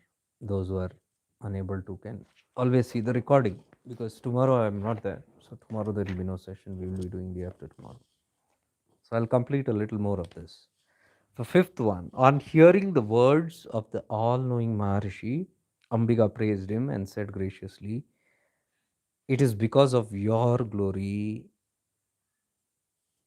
it is because your glory is so great that Shiva, the Lord of Devas, commanded me to meet you." See, he is praising the mother is praising him. You'll understand why. Now she says, "You alone have reached the other shore of the Agamas and the Vedas. By your austerities, you alone among the devotees of Shiva have become very dear to him." I'm reading the sentence again. Listen carefully. Ambika is praising, her mother is praising him. He says, "It is because your glory is who? Gautama Rishi. Your glory is so great that Shiva, the Lord of Devas, commanded me to meet you. You alone have reached the other shore of Agamas and the Vedas. By your austerities, you alone among all the devotees of Shiva have become very dear to him." So Gautama Rishi is praised as one person who has become very close to Shiva. Why? Because he alone has gone on the other shore of Agamas and Vedas, means he has transcended the Agamas and Vedas. What is Agama Shastras? You know Agama? He alone has gone beyond the Agamas. What is Agama? Agama means tradition. It literally, if you translate Agamas, it means that which has come down from. Exact literal meaning, Agamas. That which has come down from. Lineages, the Shaktas, the Shaivites, Vaishnavites, the Puranas, all these things which has come down from the Vedas, Upanishads, Puranas, Agam Nigam Shastras. Agam Nigam Shastras generally are all about religious practices. In Agam Nigam Shastras, given by Shiva only, but it is full of religious practices, how to build temples, the geometry, the sacred science of temples, how to build, construct temples is there in the Agam Shastras. How to construct prayers, stutis, the way to worship gods. All this is given in the Agam Shastras. The worship of deities, the different rituals used, the meditations, the processes, the prayers, Agam Shastras. What does he say?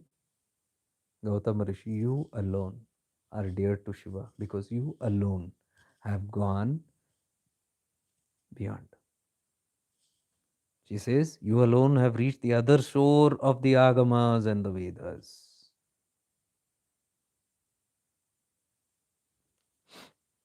By your austerities, you alone have, among all the Shiva devotees, you have become very dear to him." So, what are we understanding? Becoming dear to Shiva means you have to transcend everything and other than him, nothing else in life.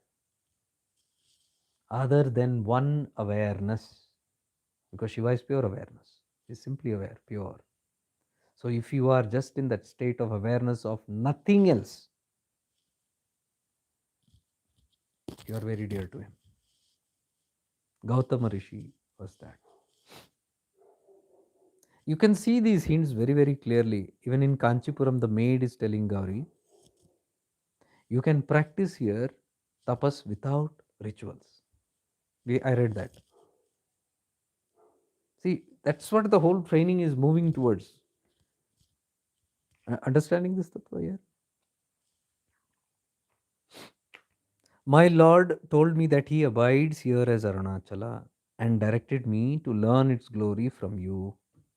I have therefore come to practice the austerities in the vicinity of Arunachala. So she has come to practice that final practice, which is beyond all the practice.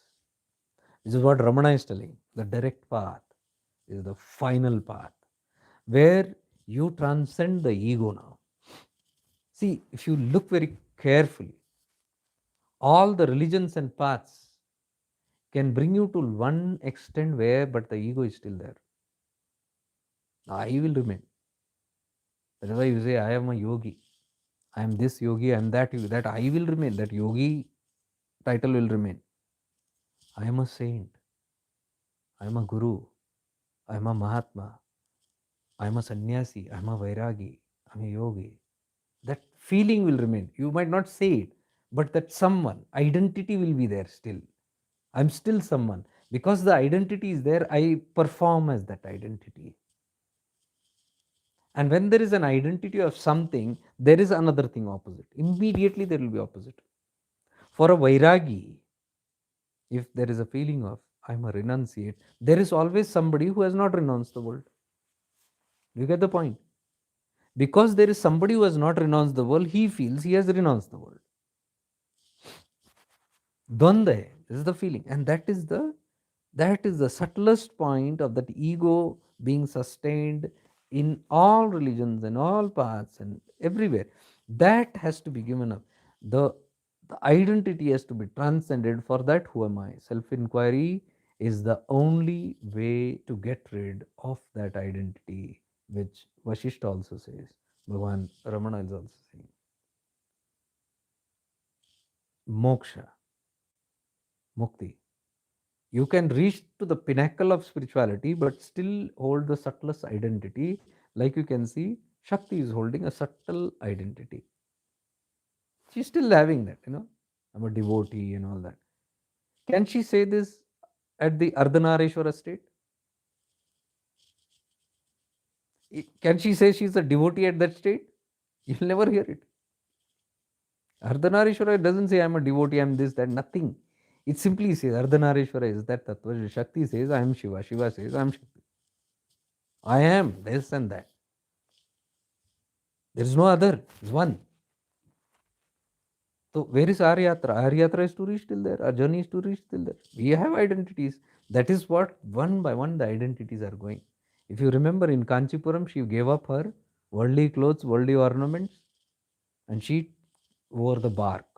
Bark is a cloth made out of wood, bark of the tree. What does that mean? Shedding. One by one, everything is shedding. Kanchipuram that shed. Her devotion intensified. Now she's come to Tirunamalai. The final leap now, where even this identity of being a bhakta, of being a devotee, of being ignorant, of being of fault, of being unworthy, of being separate, of being lower, there is a higher God. That identity has to dissolve. That is the tapas in Arunachala Tattva. Do you get it? That is why Bhagavan Ramana's every practice, every teaching revolves only around this. And that's what I'm saying. Arunachala Tattva, that's voice. Bhagavan Ramana is the voice of Arunachala Shiva. He's talking no other. That's not his personal path or personal language. He's simply an instrument radiating. He's a radio of Shiva.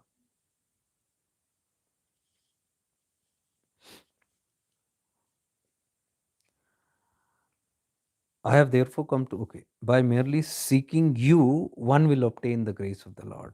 He's telling. So if I look at you, means one who's at that state, who's very dear to Shiva, if I look at you, by merely seeking you, if I seek you, one will obtain the grace of the Lord. Who's close to Shiva in the Kali Yuga? Bhagavan Ramana. You merely look at him, you seek him, you'll obtain the grace of the Lord. Obviously, he is the Gautama Rishi now. Any difficulty in understanding that? Kali Yuga Gautama Rishi was very dear to Shiva. That is why he is sitting on his lap. He pulled him there and he is the only one dear. Anyone else has come to Arunachala Hill so long and being prepared and sitting in the lap there. That if you deeply and look at it, you will get the whole thing. The object of taking birth in this world is companionship with the devotees of Shiva, listening to his praise and worshipping him in all the forms. The object of taking birth is that being in the vicinity of beings like this, beings like Ramana. Because Gautama Rishi is long gone. Gautama Rishi was meant for Parvati. Ramana is meant for us Parvatis. So we sit, you go to Ramana Ashram, you'll see like how Gauri is sitting, Gautama Rishi is sitting, and everybody is sitting in the vicinity. She says the objective of this human birth is to sit in the vicinity of those who are very dear with Shiva. Those who are one with Shiva means one who have gone beyond all identity, no identityless, who are as good as Shiva. So one who is without identity is as good as Shiva. You contemplate, meditate on that, like Bhagavan Ramana, where identity is? You meditate on that, you are meditating on Shiva. It's little easy because he has a structure, he has some attributes where you can still, the mind can still get connected to. We need that. Something at the subtlest point also you need something to catch on. And once you catch on the tattva, then my dear Ramana also has to be dropped. Don't worry, Bhagavan Ramana will not feel offended when I say this. Hey, what are you saying? You are here for Arunachala Ramana Chintanam. When you are saying no Chintana on Ramana, one time will come when he'll be more than happy that you dissolve. That is the real Guru Tattva. When the Guru is very happy when the Shishya dissolves into that Guru, where there is no differentiation.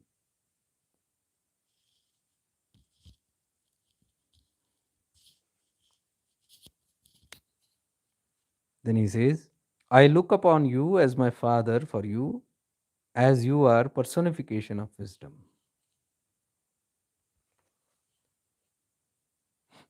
I look upon you as my father. Therefore, pray kindly enlighten me on the glory of Arunachala. On hearing Gauri speak thus, Gautama, the repository of austerities, meditated upon the Lord for some time and addressed the goddess. So you can see the whole process, it's so pure. It teaches us. When we listen to Ramana, this should be our approach. We cannot go and sit there and just take up a book and read it. Hey, kya hai? What is this? Tell me about this. What is Arunachala? You keep going there. What is that? And you tell something. Oh, is it so? Half mind distracted. There's no bhav, there's no bhakti, there is no humility, there is no surrender, there is no readiness. And look here, the goddess, how she's treating Gautama Rishi. You're like my father. See the bhava. Huh? In every word, you'll see purity. What is this text teaching us? To become like that. Our approach towards the final goal, towards the self, towards Shiva, toward God realization, we have to prepare our mind in this manner. That is Nirmalman, pure mind. And our approach should be very humble, very pure, very dedicated, very committed, very surrendered, lowered. You see this whole structure. So please treat this as this. This is all. I'm not reading it to tell you some story, what happened in Arunachala. Otherwise, I would have done it years back. I do this in the group, only in the group. And for 5 years, we have been doing this very deeply. So most of the people know it. For the first time, I am talking this public again because I feel some others can also relate, whoever is supposed to.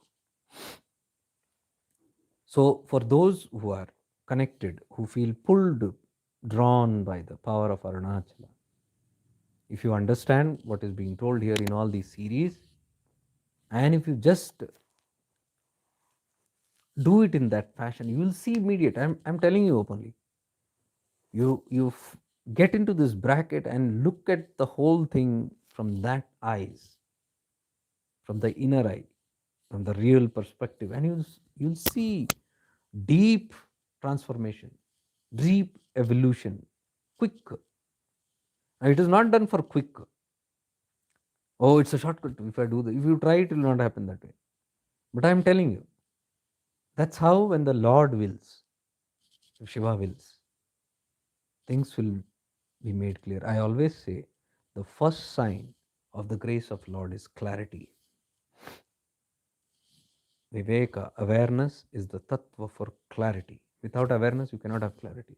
And the day you have clarity, things open up like this. Your path opens up, all your obstacles, all these doubts, fears, everything will just fall off like that. Clarity is the grace of Shiva.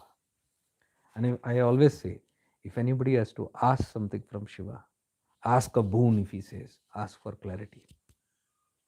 Give me that clarity means give me this open eye by which I can see you, who you really are, by which I can see this world in its reality, whether it's real, false. We cannot say it is Maya, it is not real. That's not right. When you say this is Maya, it's not real. Who said it's not real? Pinch yourself, you'll come to know. You fall down, you'll come to know whether it's real or not.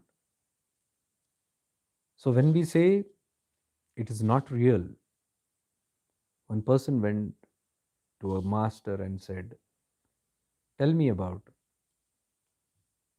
the Maya. That person was none other than Adi Shankaracharya. You talk so much about Maya, tell me about Maya.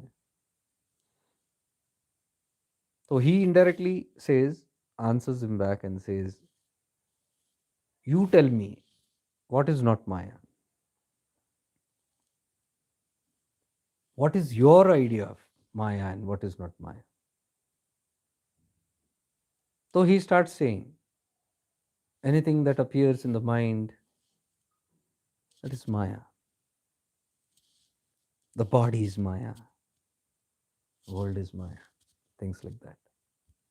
Adi Shankaracharya takes a stone and throws it on his feet. And he howls in pain. He says, if body is Maya, then how are you feeling the pain?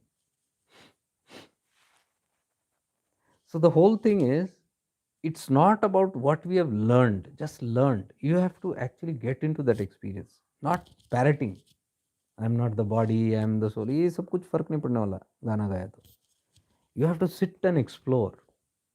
There is reality in this world, in the body, till you are real. Your awareness is in the body, the world is real. Your awareness is out of the body, world is no more real. These are fluctuating states where sometimes the world is real, sometimes it is not real. So we cannot proclaim and say it is Maya. They are dangling. The practice is that way. So it is not right to say the world is illusion. You can say it is illusion while I am meditating. While I am sleeping, it's an illusion. While I am in samadhi, it's an illusion. Okay, those times you can say, fantastic. But it's not when you are in Jagrat. When you go and hug your dear and near ones, when you feel offended or jealous about somebody, when you feel your body aching, when you feel the troubles of the mind, you cannot call that Maya. That's real at that time. So, practical spirituality. Practicality is this. Eventually, we know, oh, it is called as Maya, but slowly we must learn and keep progressing step by step. Step by step, we keep on progressing. And we simultaneously keep on experiencing and realizing this is the truth. That is what I advise to the seekers rather than just going. So you can see the Gauri's journey, the mother's, divine mother's journey in this manner, step by step she is learning. So now on hearing Gauri speak, Gautama meditated upon the Lord for some time and he addressed to the goddess. He said, Gauri, you are an embodiment of universal knowledge and represent Shiva's divine illusion as Maya. What have I got to say about the glory of Arunachala that you are not already aware of? Say this. What can I say which you are not? Now, when Bhagavan Ramana says, what to tell you that you are not the self? You are the self. You are already the self. Do you see resemblance here? Gautama is telling Mother, you represent the divine, the Shiva's divine illusion as Maya. What can I tell about the glory of Arunachala to you? What is it that you are not aware of? Yes. Of course, she's not fully aware of. That is why all this game is going on. But in true nature, he is looking at the Divine Mother. She's Sakshat that. We are all Sakshat that. Looking at that only, Bhagavan Ramana says, you are God. I told you, right? When Paul Brenton went and said, oh Mahatma, you are a Maharishi, you are God. Because he felt he's a sinner. And Maharishi immediately said, no, you are God too. Only difference is you do not know, you are not aware of it. But you are God. He can see that. Gautama Rishi is seeing that in Mother. You are God. See the resemblance between Gautama Rishi and Ramana here? Then he says, probably you love to hear from the lips of the devotees about the greatness of your Lord. Oh, probably you want to hear from those who are very close to that. That's your play. To speak of the greatness of Shiva is as auspicious as the study and recital of the Vedas. To just Mahima talk about that Lord, that light, that consciousness, simply talk about it is as auspicious as studying and reciting the Vedas. Contemplation, what I say, Shravana. You're deeply contemplating, listening even about the Mahima of God. See, that is where all the Bhagavatam and all came. Katha, the Katha Vachan and all. In today's world, it's not that. The meaning of Katha is to Shravan, to deeply listen to the Mahima of the Lord, Bhagavatam. But are we sitting in that structure? No. So the purpose was that. My austerities have borne fruit only now. So he says, now my tapas has brought fruit. Because I am getting an opportunity to talk about Shiva, the greatness of Shiva to the mother herself. You can say Bhagavan Ramana also is like that, happy that now my whole blessings, the tapas has come to fruition because all these years I came and lived in Arunachala and now I'm speaking the glory of Arunachala to the devotees, talking of Shiva. So he must have also definitely felt fulfilled when he did that work, that instrument. By the grace of Hara and Gauri, I am now going to describe the effulgent glory of Arunachala. This ancient sacred lore shall be listened to with faith, devotion, and in rapt attention by generations to come, and shall be known as the glory of Arunachala. Do you see this? Replica. This is the original tattva where it began, and from there it was supposed to be passed on. Now you see the Mahima, the play, the Leela of Shiva, where all this is created is so that the other souls also get benefited from this whole incident. So that is why he's saying this ancient sacred lore, this ancient story, this whole scenario shall be listened to with faith and devotion and in rapt attention by generations to come, and shall be known as the glory of Arunachala. So those who are sitting and contemplating, most of you are already like you sit. How do we sit in satsangs? Very deeply meditating. Even if it's a 3 hour session, people don't open their eyes. They're doing Shravan. Tears are flowing. They're in deep love, bliss. What's happening? That's when you do Shravana. Your awareness has that power to connect. That is itself tapas. I tell you, right? Satsang is a tapas. Satsang doesn't mean just listening to some discourse outside. Huh? Satsang means Sat ke Sang. Where is Sat? Sat and Chit, Ananda. You are Chit. Sat is within you. The voice of Shiva in the Paravani, we can't listen to that. The day you understand, I have to sit and be one with my Sat. I am the Chit. I sit and listen to the Sat, the inner voice. You are in Satsang. That is the true meaning of Satsang. Now, as I told you, my inner Viveka is not awakened. So I depend on somebody whose Viveka is active outside, whose awareness is high, the Guru Tattva is high. Same way, when I cannot sit in with my Sat and have Satsang inside, if I am incapable, then I must go and sit outside. That becomes outside satsang. Do you see the whole thing, microcosm and macrocosm? That satsang, when you connect outside, must again lead you inside, which is what happens in our satsangs and retreats. What happens? Outside satsang has to take you inside and connect you to you. That's what they're saying here. This is a sacred ancient lore shall be listened to with faith, devotion, and in rapt attention by generations to come, and shall be known as the glory of Arunachala. So this shall be known as the glory of Arunachala. Even a million tongues cannot delineate fully how the formless Supreme Being, out of compassion, took this holy form of Arunachala Hill.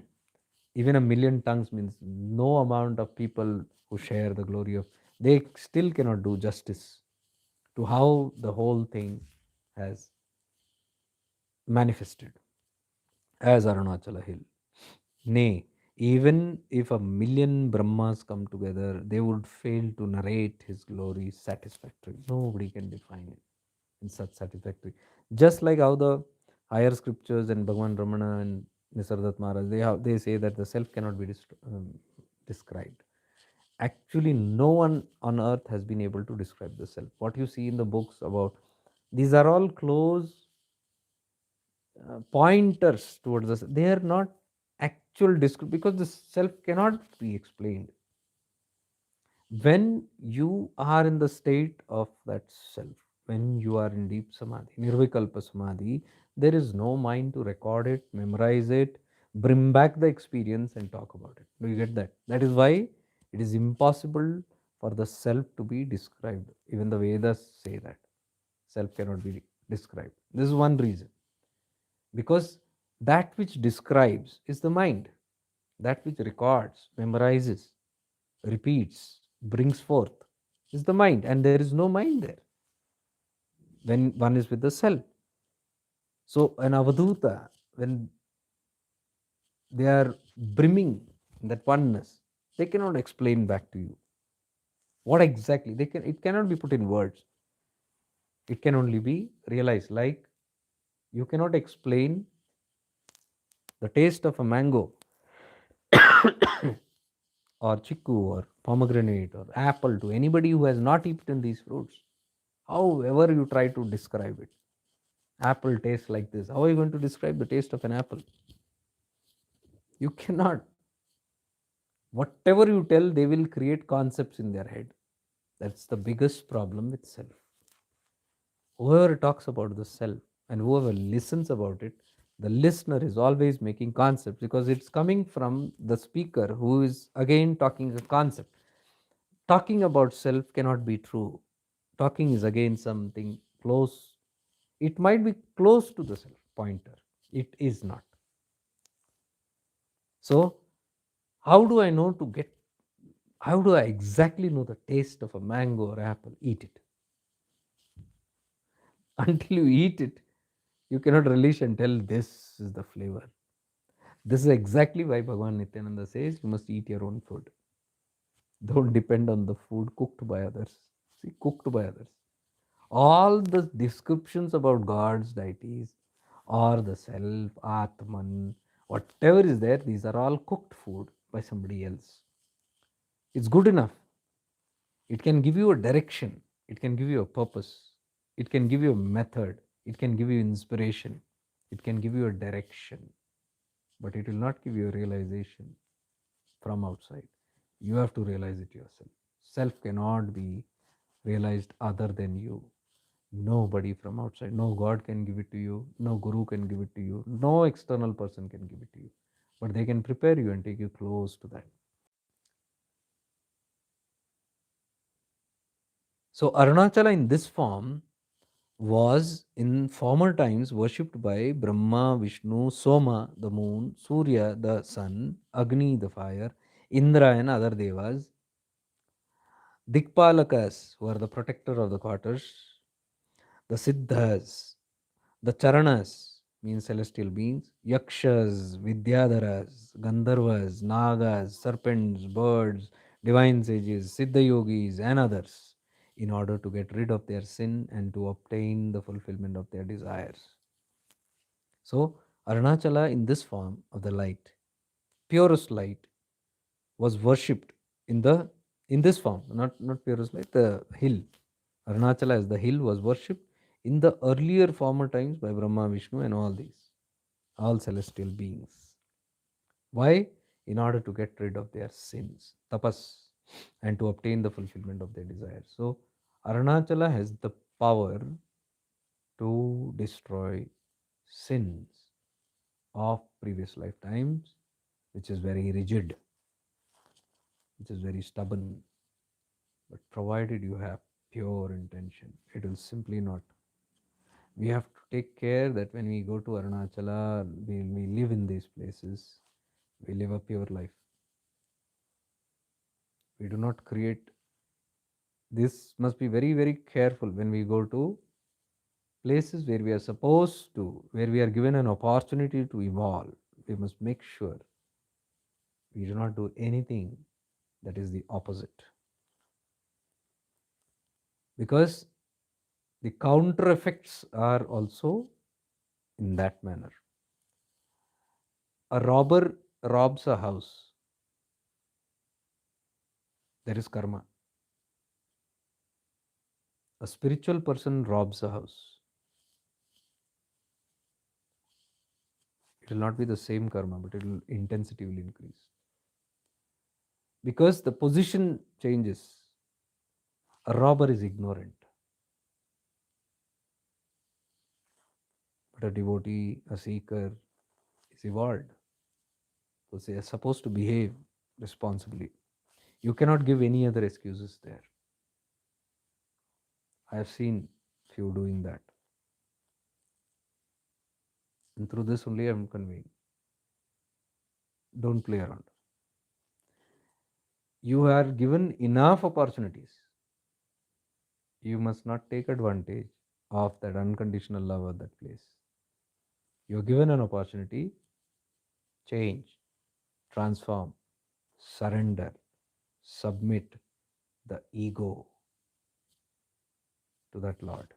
Nobody is greater than that place. It might seem that sometimes we are more greater than God. You can see in spirituality, people behaving greater than God. The humility. Because one day we will crumble. And all these outcomes of our life, we only have to move around here. So this is a place, the place where all these great celestial beings like the Gandharvas, Yakshas, Vidyadharas, Siddhas, Charanas, Nagas, Serpents, Indra, Agni, Deva, Surya, Soma, Brahma, Vishnu, Siddha yogis, etc., etc., etc. From eons they have been doing this. I'll even tell you, I'll end there. One more paragraph I'll read and I'll end. How old is this place? You'll come to know from that time the worship is the most ancient. So you can't imagine how many souls have transgressed there, have passed over.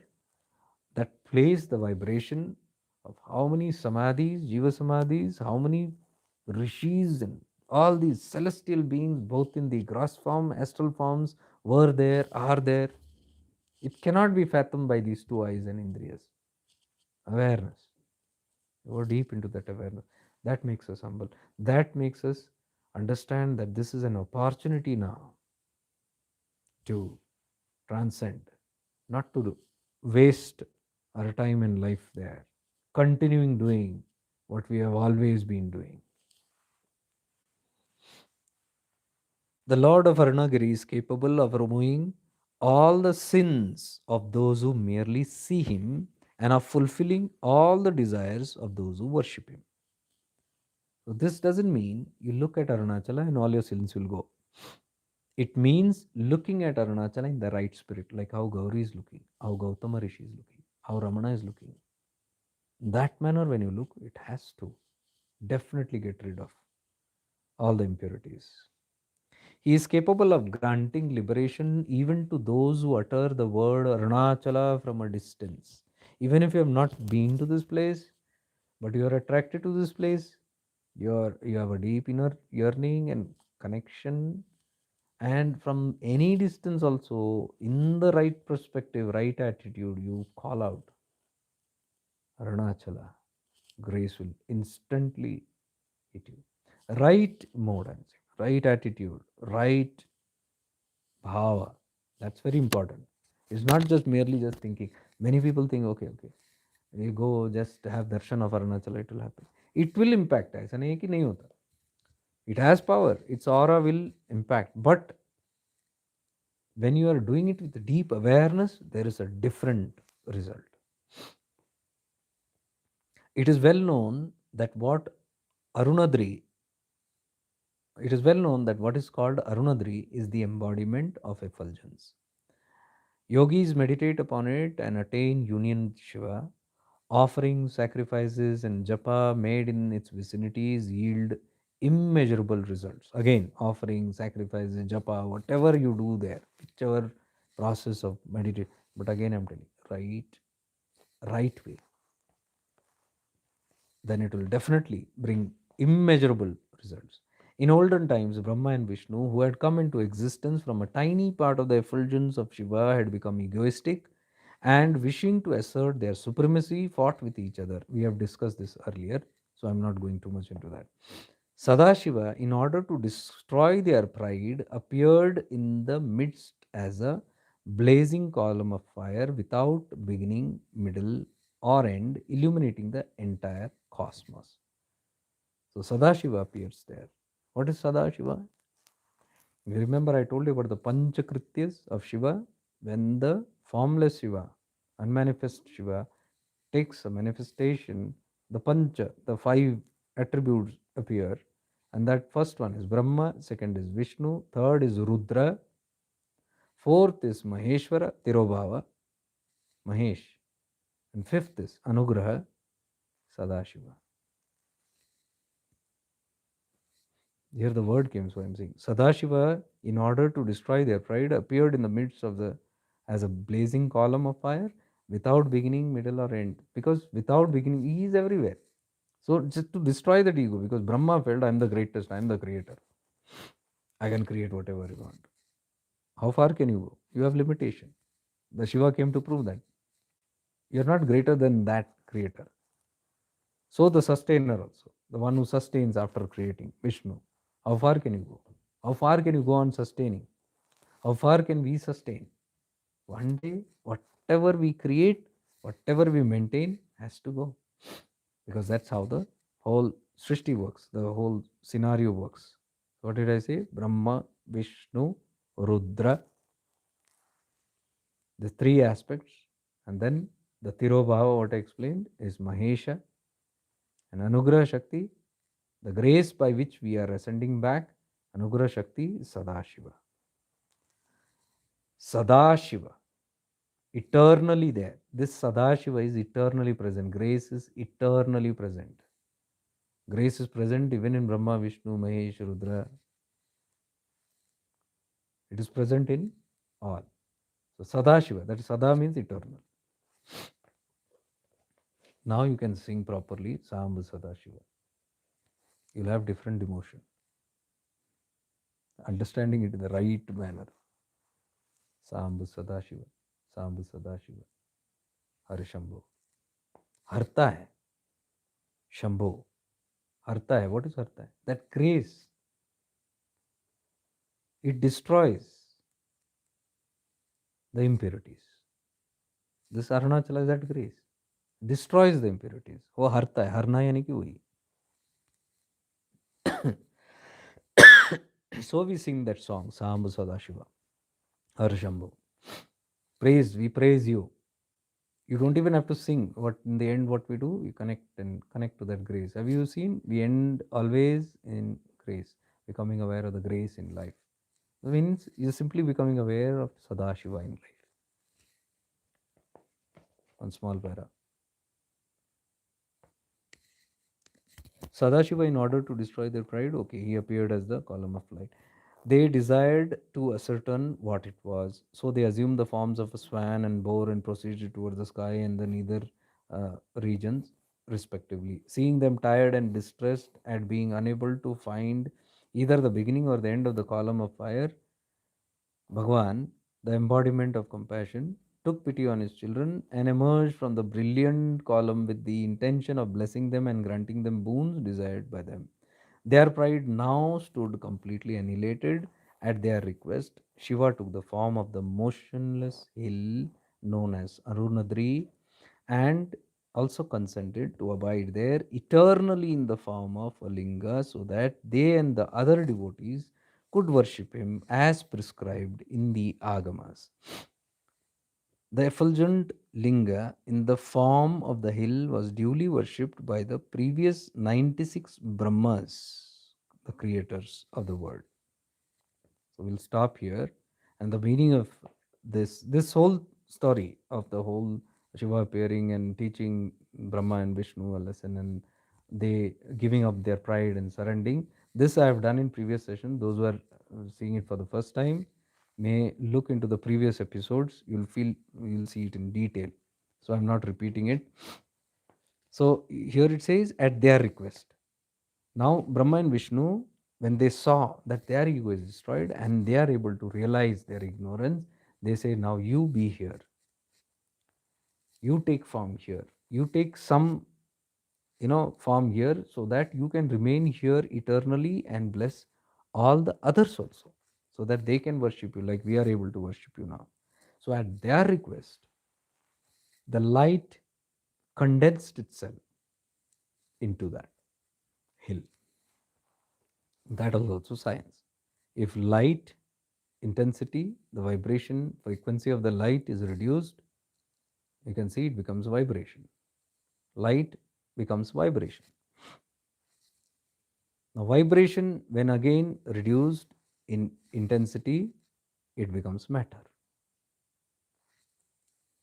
So, in matter, there is vibration. In vibration, there is light. Indirectly, there is light even in the matter. That is why we say Shiva kan kan mein hai. Clear? So it's very scientific. Like you take any of the objects and you increase this frequency of this object, atoms are dancing in this, atomic configuration will change and they will start becoming vibration. See, that's the whole concept of uh, a great Mahatma turning into light, like Ramalinga Swami, like Ma Laleshwari, like Jesus Christ, like Sant Tukaram. They disappeared into light. Their disappearance means what? They don't disappear, they are there, but their vibration is so high that you can't see it, like a tuning fork, vibrating tuning fork. You can't see it. There's so much that vibration is so subtle. So, when one raises the vibration of the physical body, it starts turning into vibration. That only is Nada Sharira. It becomes Nada Sharira. From a Yoga Sharira, it turns into Nada Sharira, sound. Body made up of sound. That Nada Sharira only is Mantra Maheshwara. Nada is mantra. When the power of mantra, reciting mantra, it can make one that vibration, the body of vibration, Mantra Maheshwara, Nada Sharira. From Nada Sharira, if it still again intensifies, then that vibration turns into light. So if you just even visualize it just like that, the body first starts becoming like vibration, dundala dundala, like dal dal dal dal dal. Then you can see subtle form. Physicality is not there if you catch it. If you read the Charitra of Ramalinga Swami, say he used to literally like walk above the ground. And literally his body had become so effulgent. Effulgent means here same light, like Agni, that it would pass through. What does that mean? This only. When it becomes Nada, when it becomes this vibration, stulta is gone. The rigidity is gone, the physicality is gone. So it can become a Nada Sharira. It can become just a hazy body. And then when it intensifies again, that only converts into light. Light means the disappearance. It disappears. What is this? Same thing. Light condensing into A vibration condensing into the hill. How do you reverse this? If the intensity of the hill increases, it becomes another vibration, and if it intensifies, it becomes lighter, back to Shiva. That is pralaya. Creation, destruction. Appearance, disappearance. Exactly how we are. We also come, we also go. This manner. So our soul journey is what we have to contemplate. These are all philosophy, but we have to sit and contemplate on how I come from light. I have manifested this form, this body. So basically, I am Linga, I am Shiva. Now in the gross form. If Shiva has appeared as a hill, I have appeared as a body. Are you getting the whole thing? Both are light.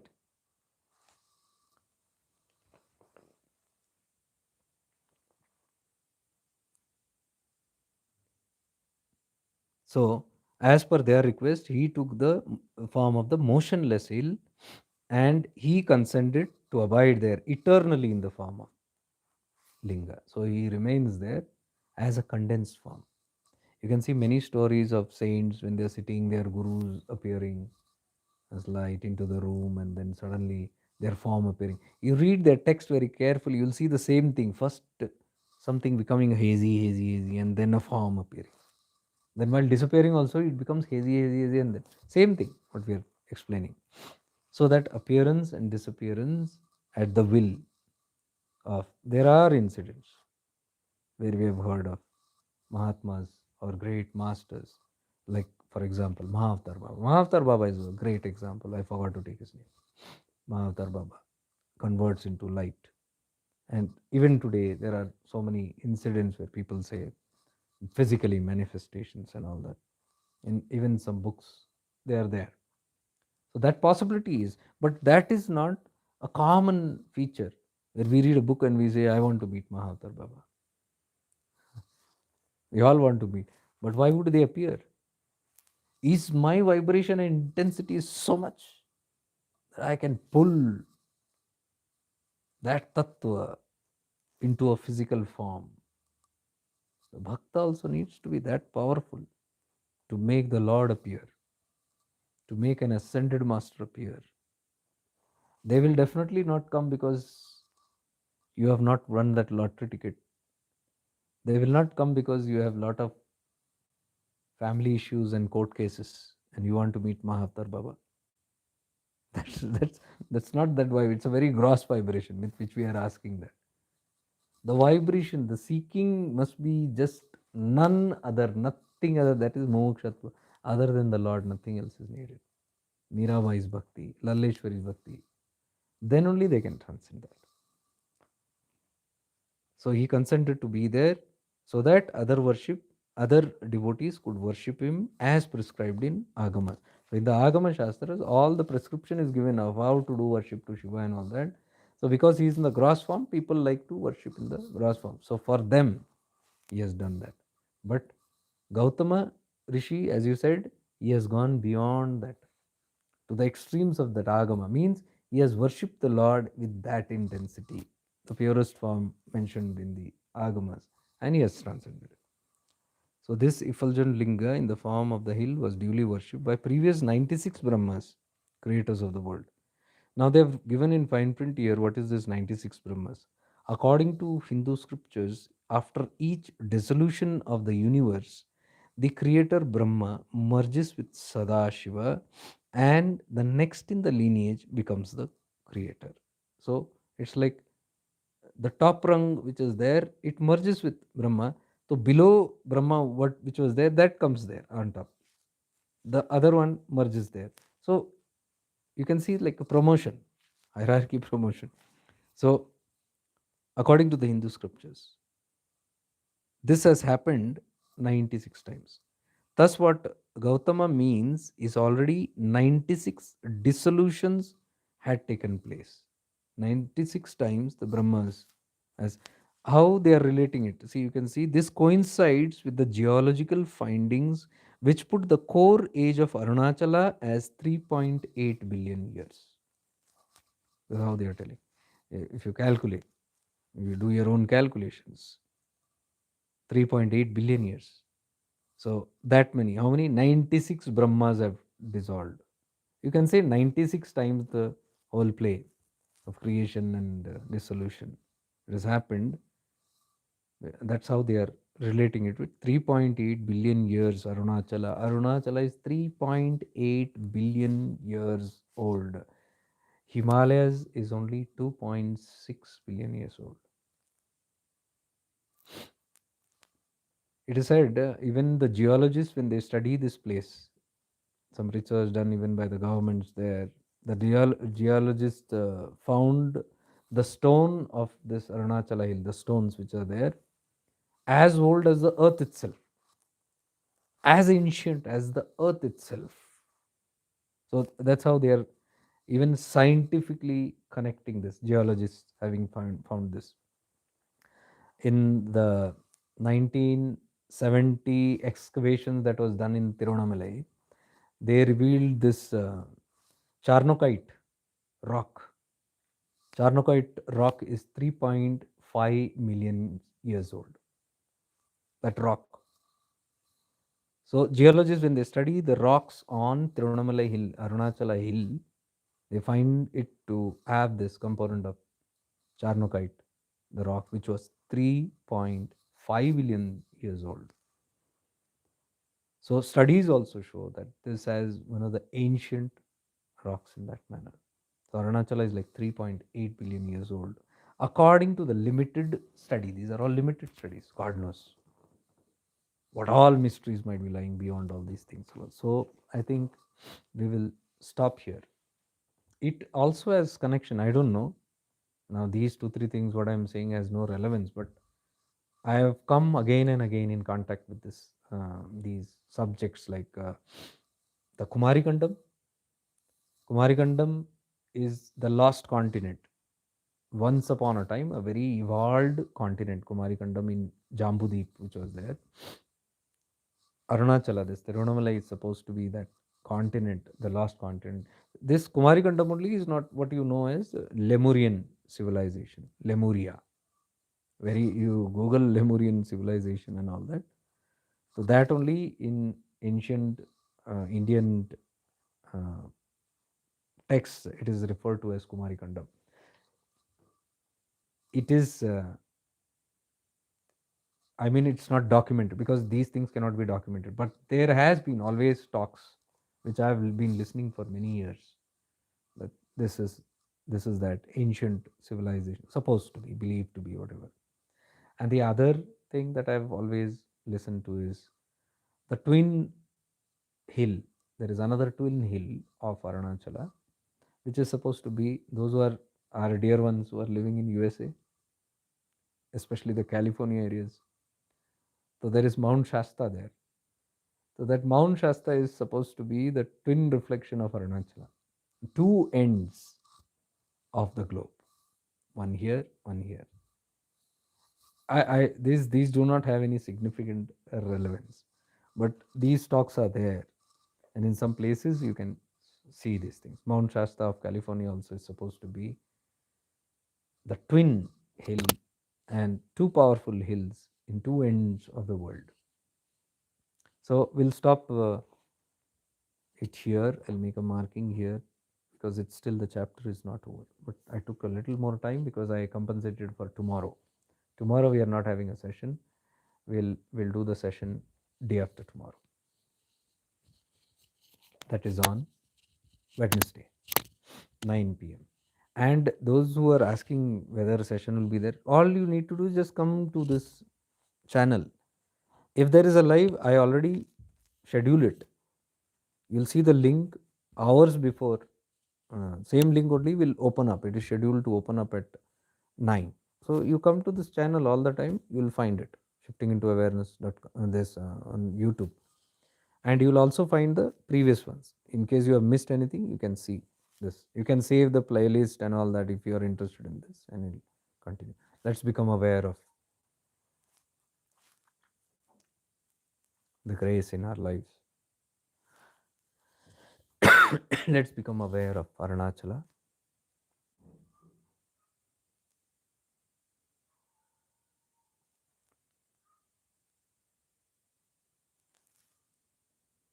Whatever we hear through the glory of Arunachala, through the Leela of Parvati,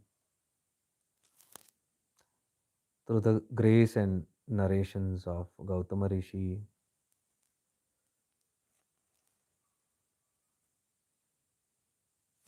which was done so that we listen to it today. As mentioned in the document, glory of Arunachala will be known for generations so that we can meditate on it. So let's become aware of this tattva, Shakti tattva, the Divine Mother in us. She is not outside. She is in us, even right now listening and aware, the Shiva in us, aware of the play that's happening even right now. A pure witness. The Divine Mother at the core of our soul, the nearest to the soul, the beginning of the I amness. When we reach to that center, which we have done many practices, when you go and reverberate at that point, you find the grace reverberating of Parashakti in life. She is not outside. She is deep within our heart center. She resides with the soul, Shiva. When we go to the core, we can find these both tattvas, Shiva and Shakti within us. That only further manifests as me, the ego.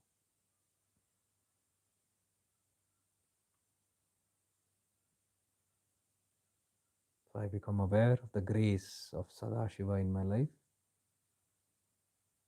always there guiding, whether I know it or not. A deep trust and surrender, knowing that this Sadashiva grace has brought us till here. We did not do anything. We have been guided brilliantly to come till here on the path wherever we are. Now realizing the grace of Sadashiva in our lives, compassionately with full of unconditional love and grace, blesses us in our journey. Where should there be a doubt that He will not lead us to the source? Just this knowing itself is a blessing. The deep trust in this tattva in us,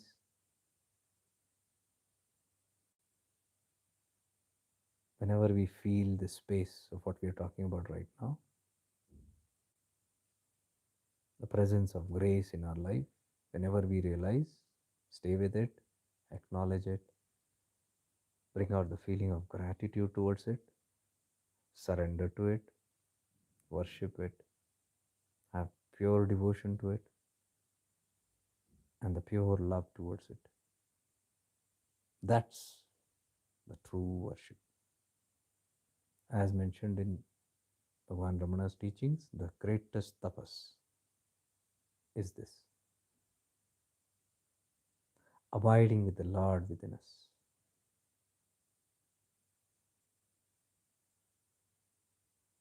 He calls it the greatest tapas, the greatest surrender, the greatest worship, and the greatest service, seva, is to abide in this self.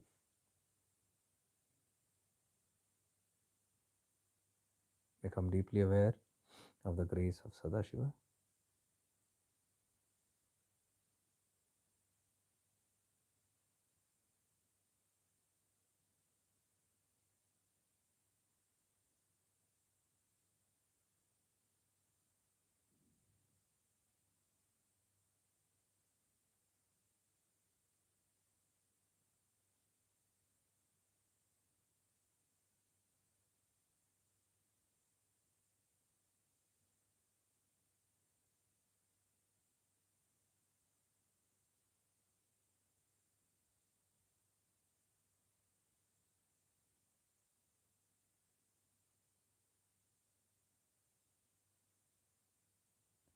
Om Purnamada Purnamidam Purnat Purnamudayachyate Purnasya Purnamadaya Purnamevavashishyate. Om Shanti Shanti Shanti.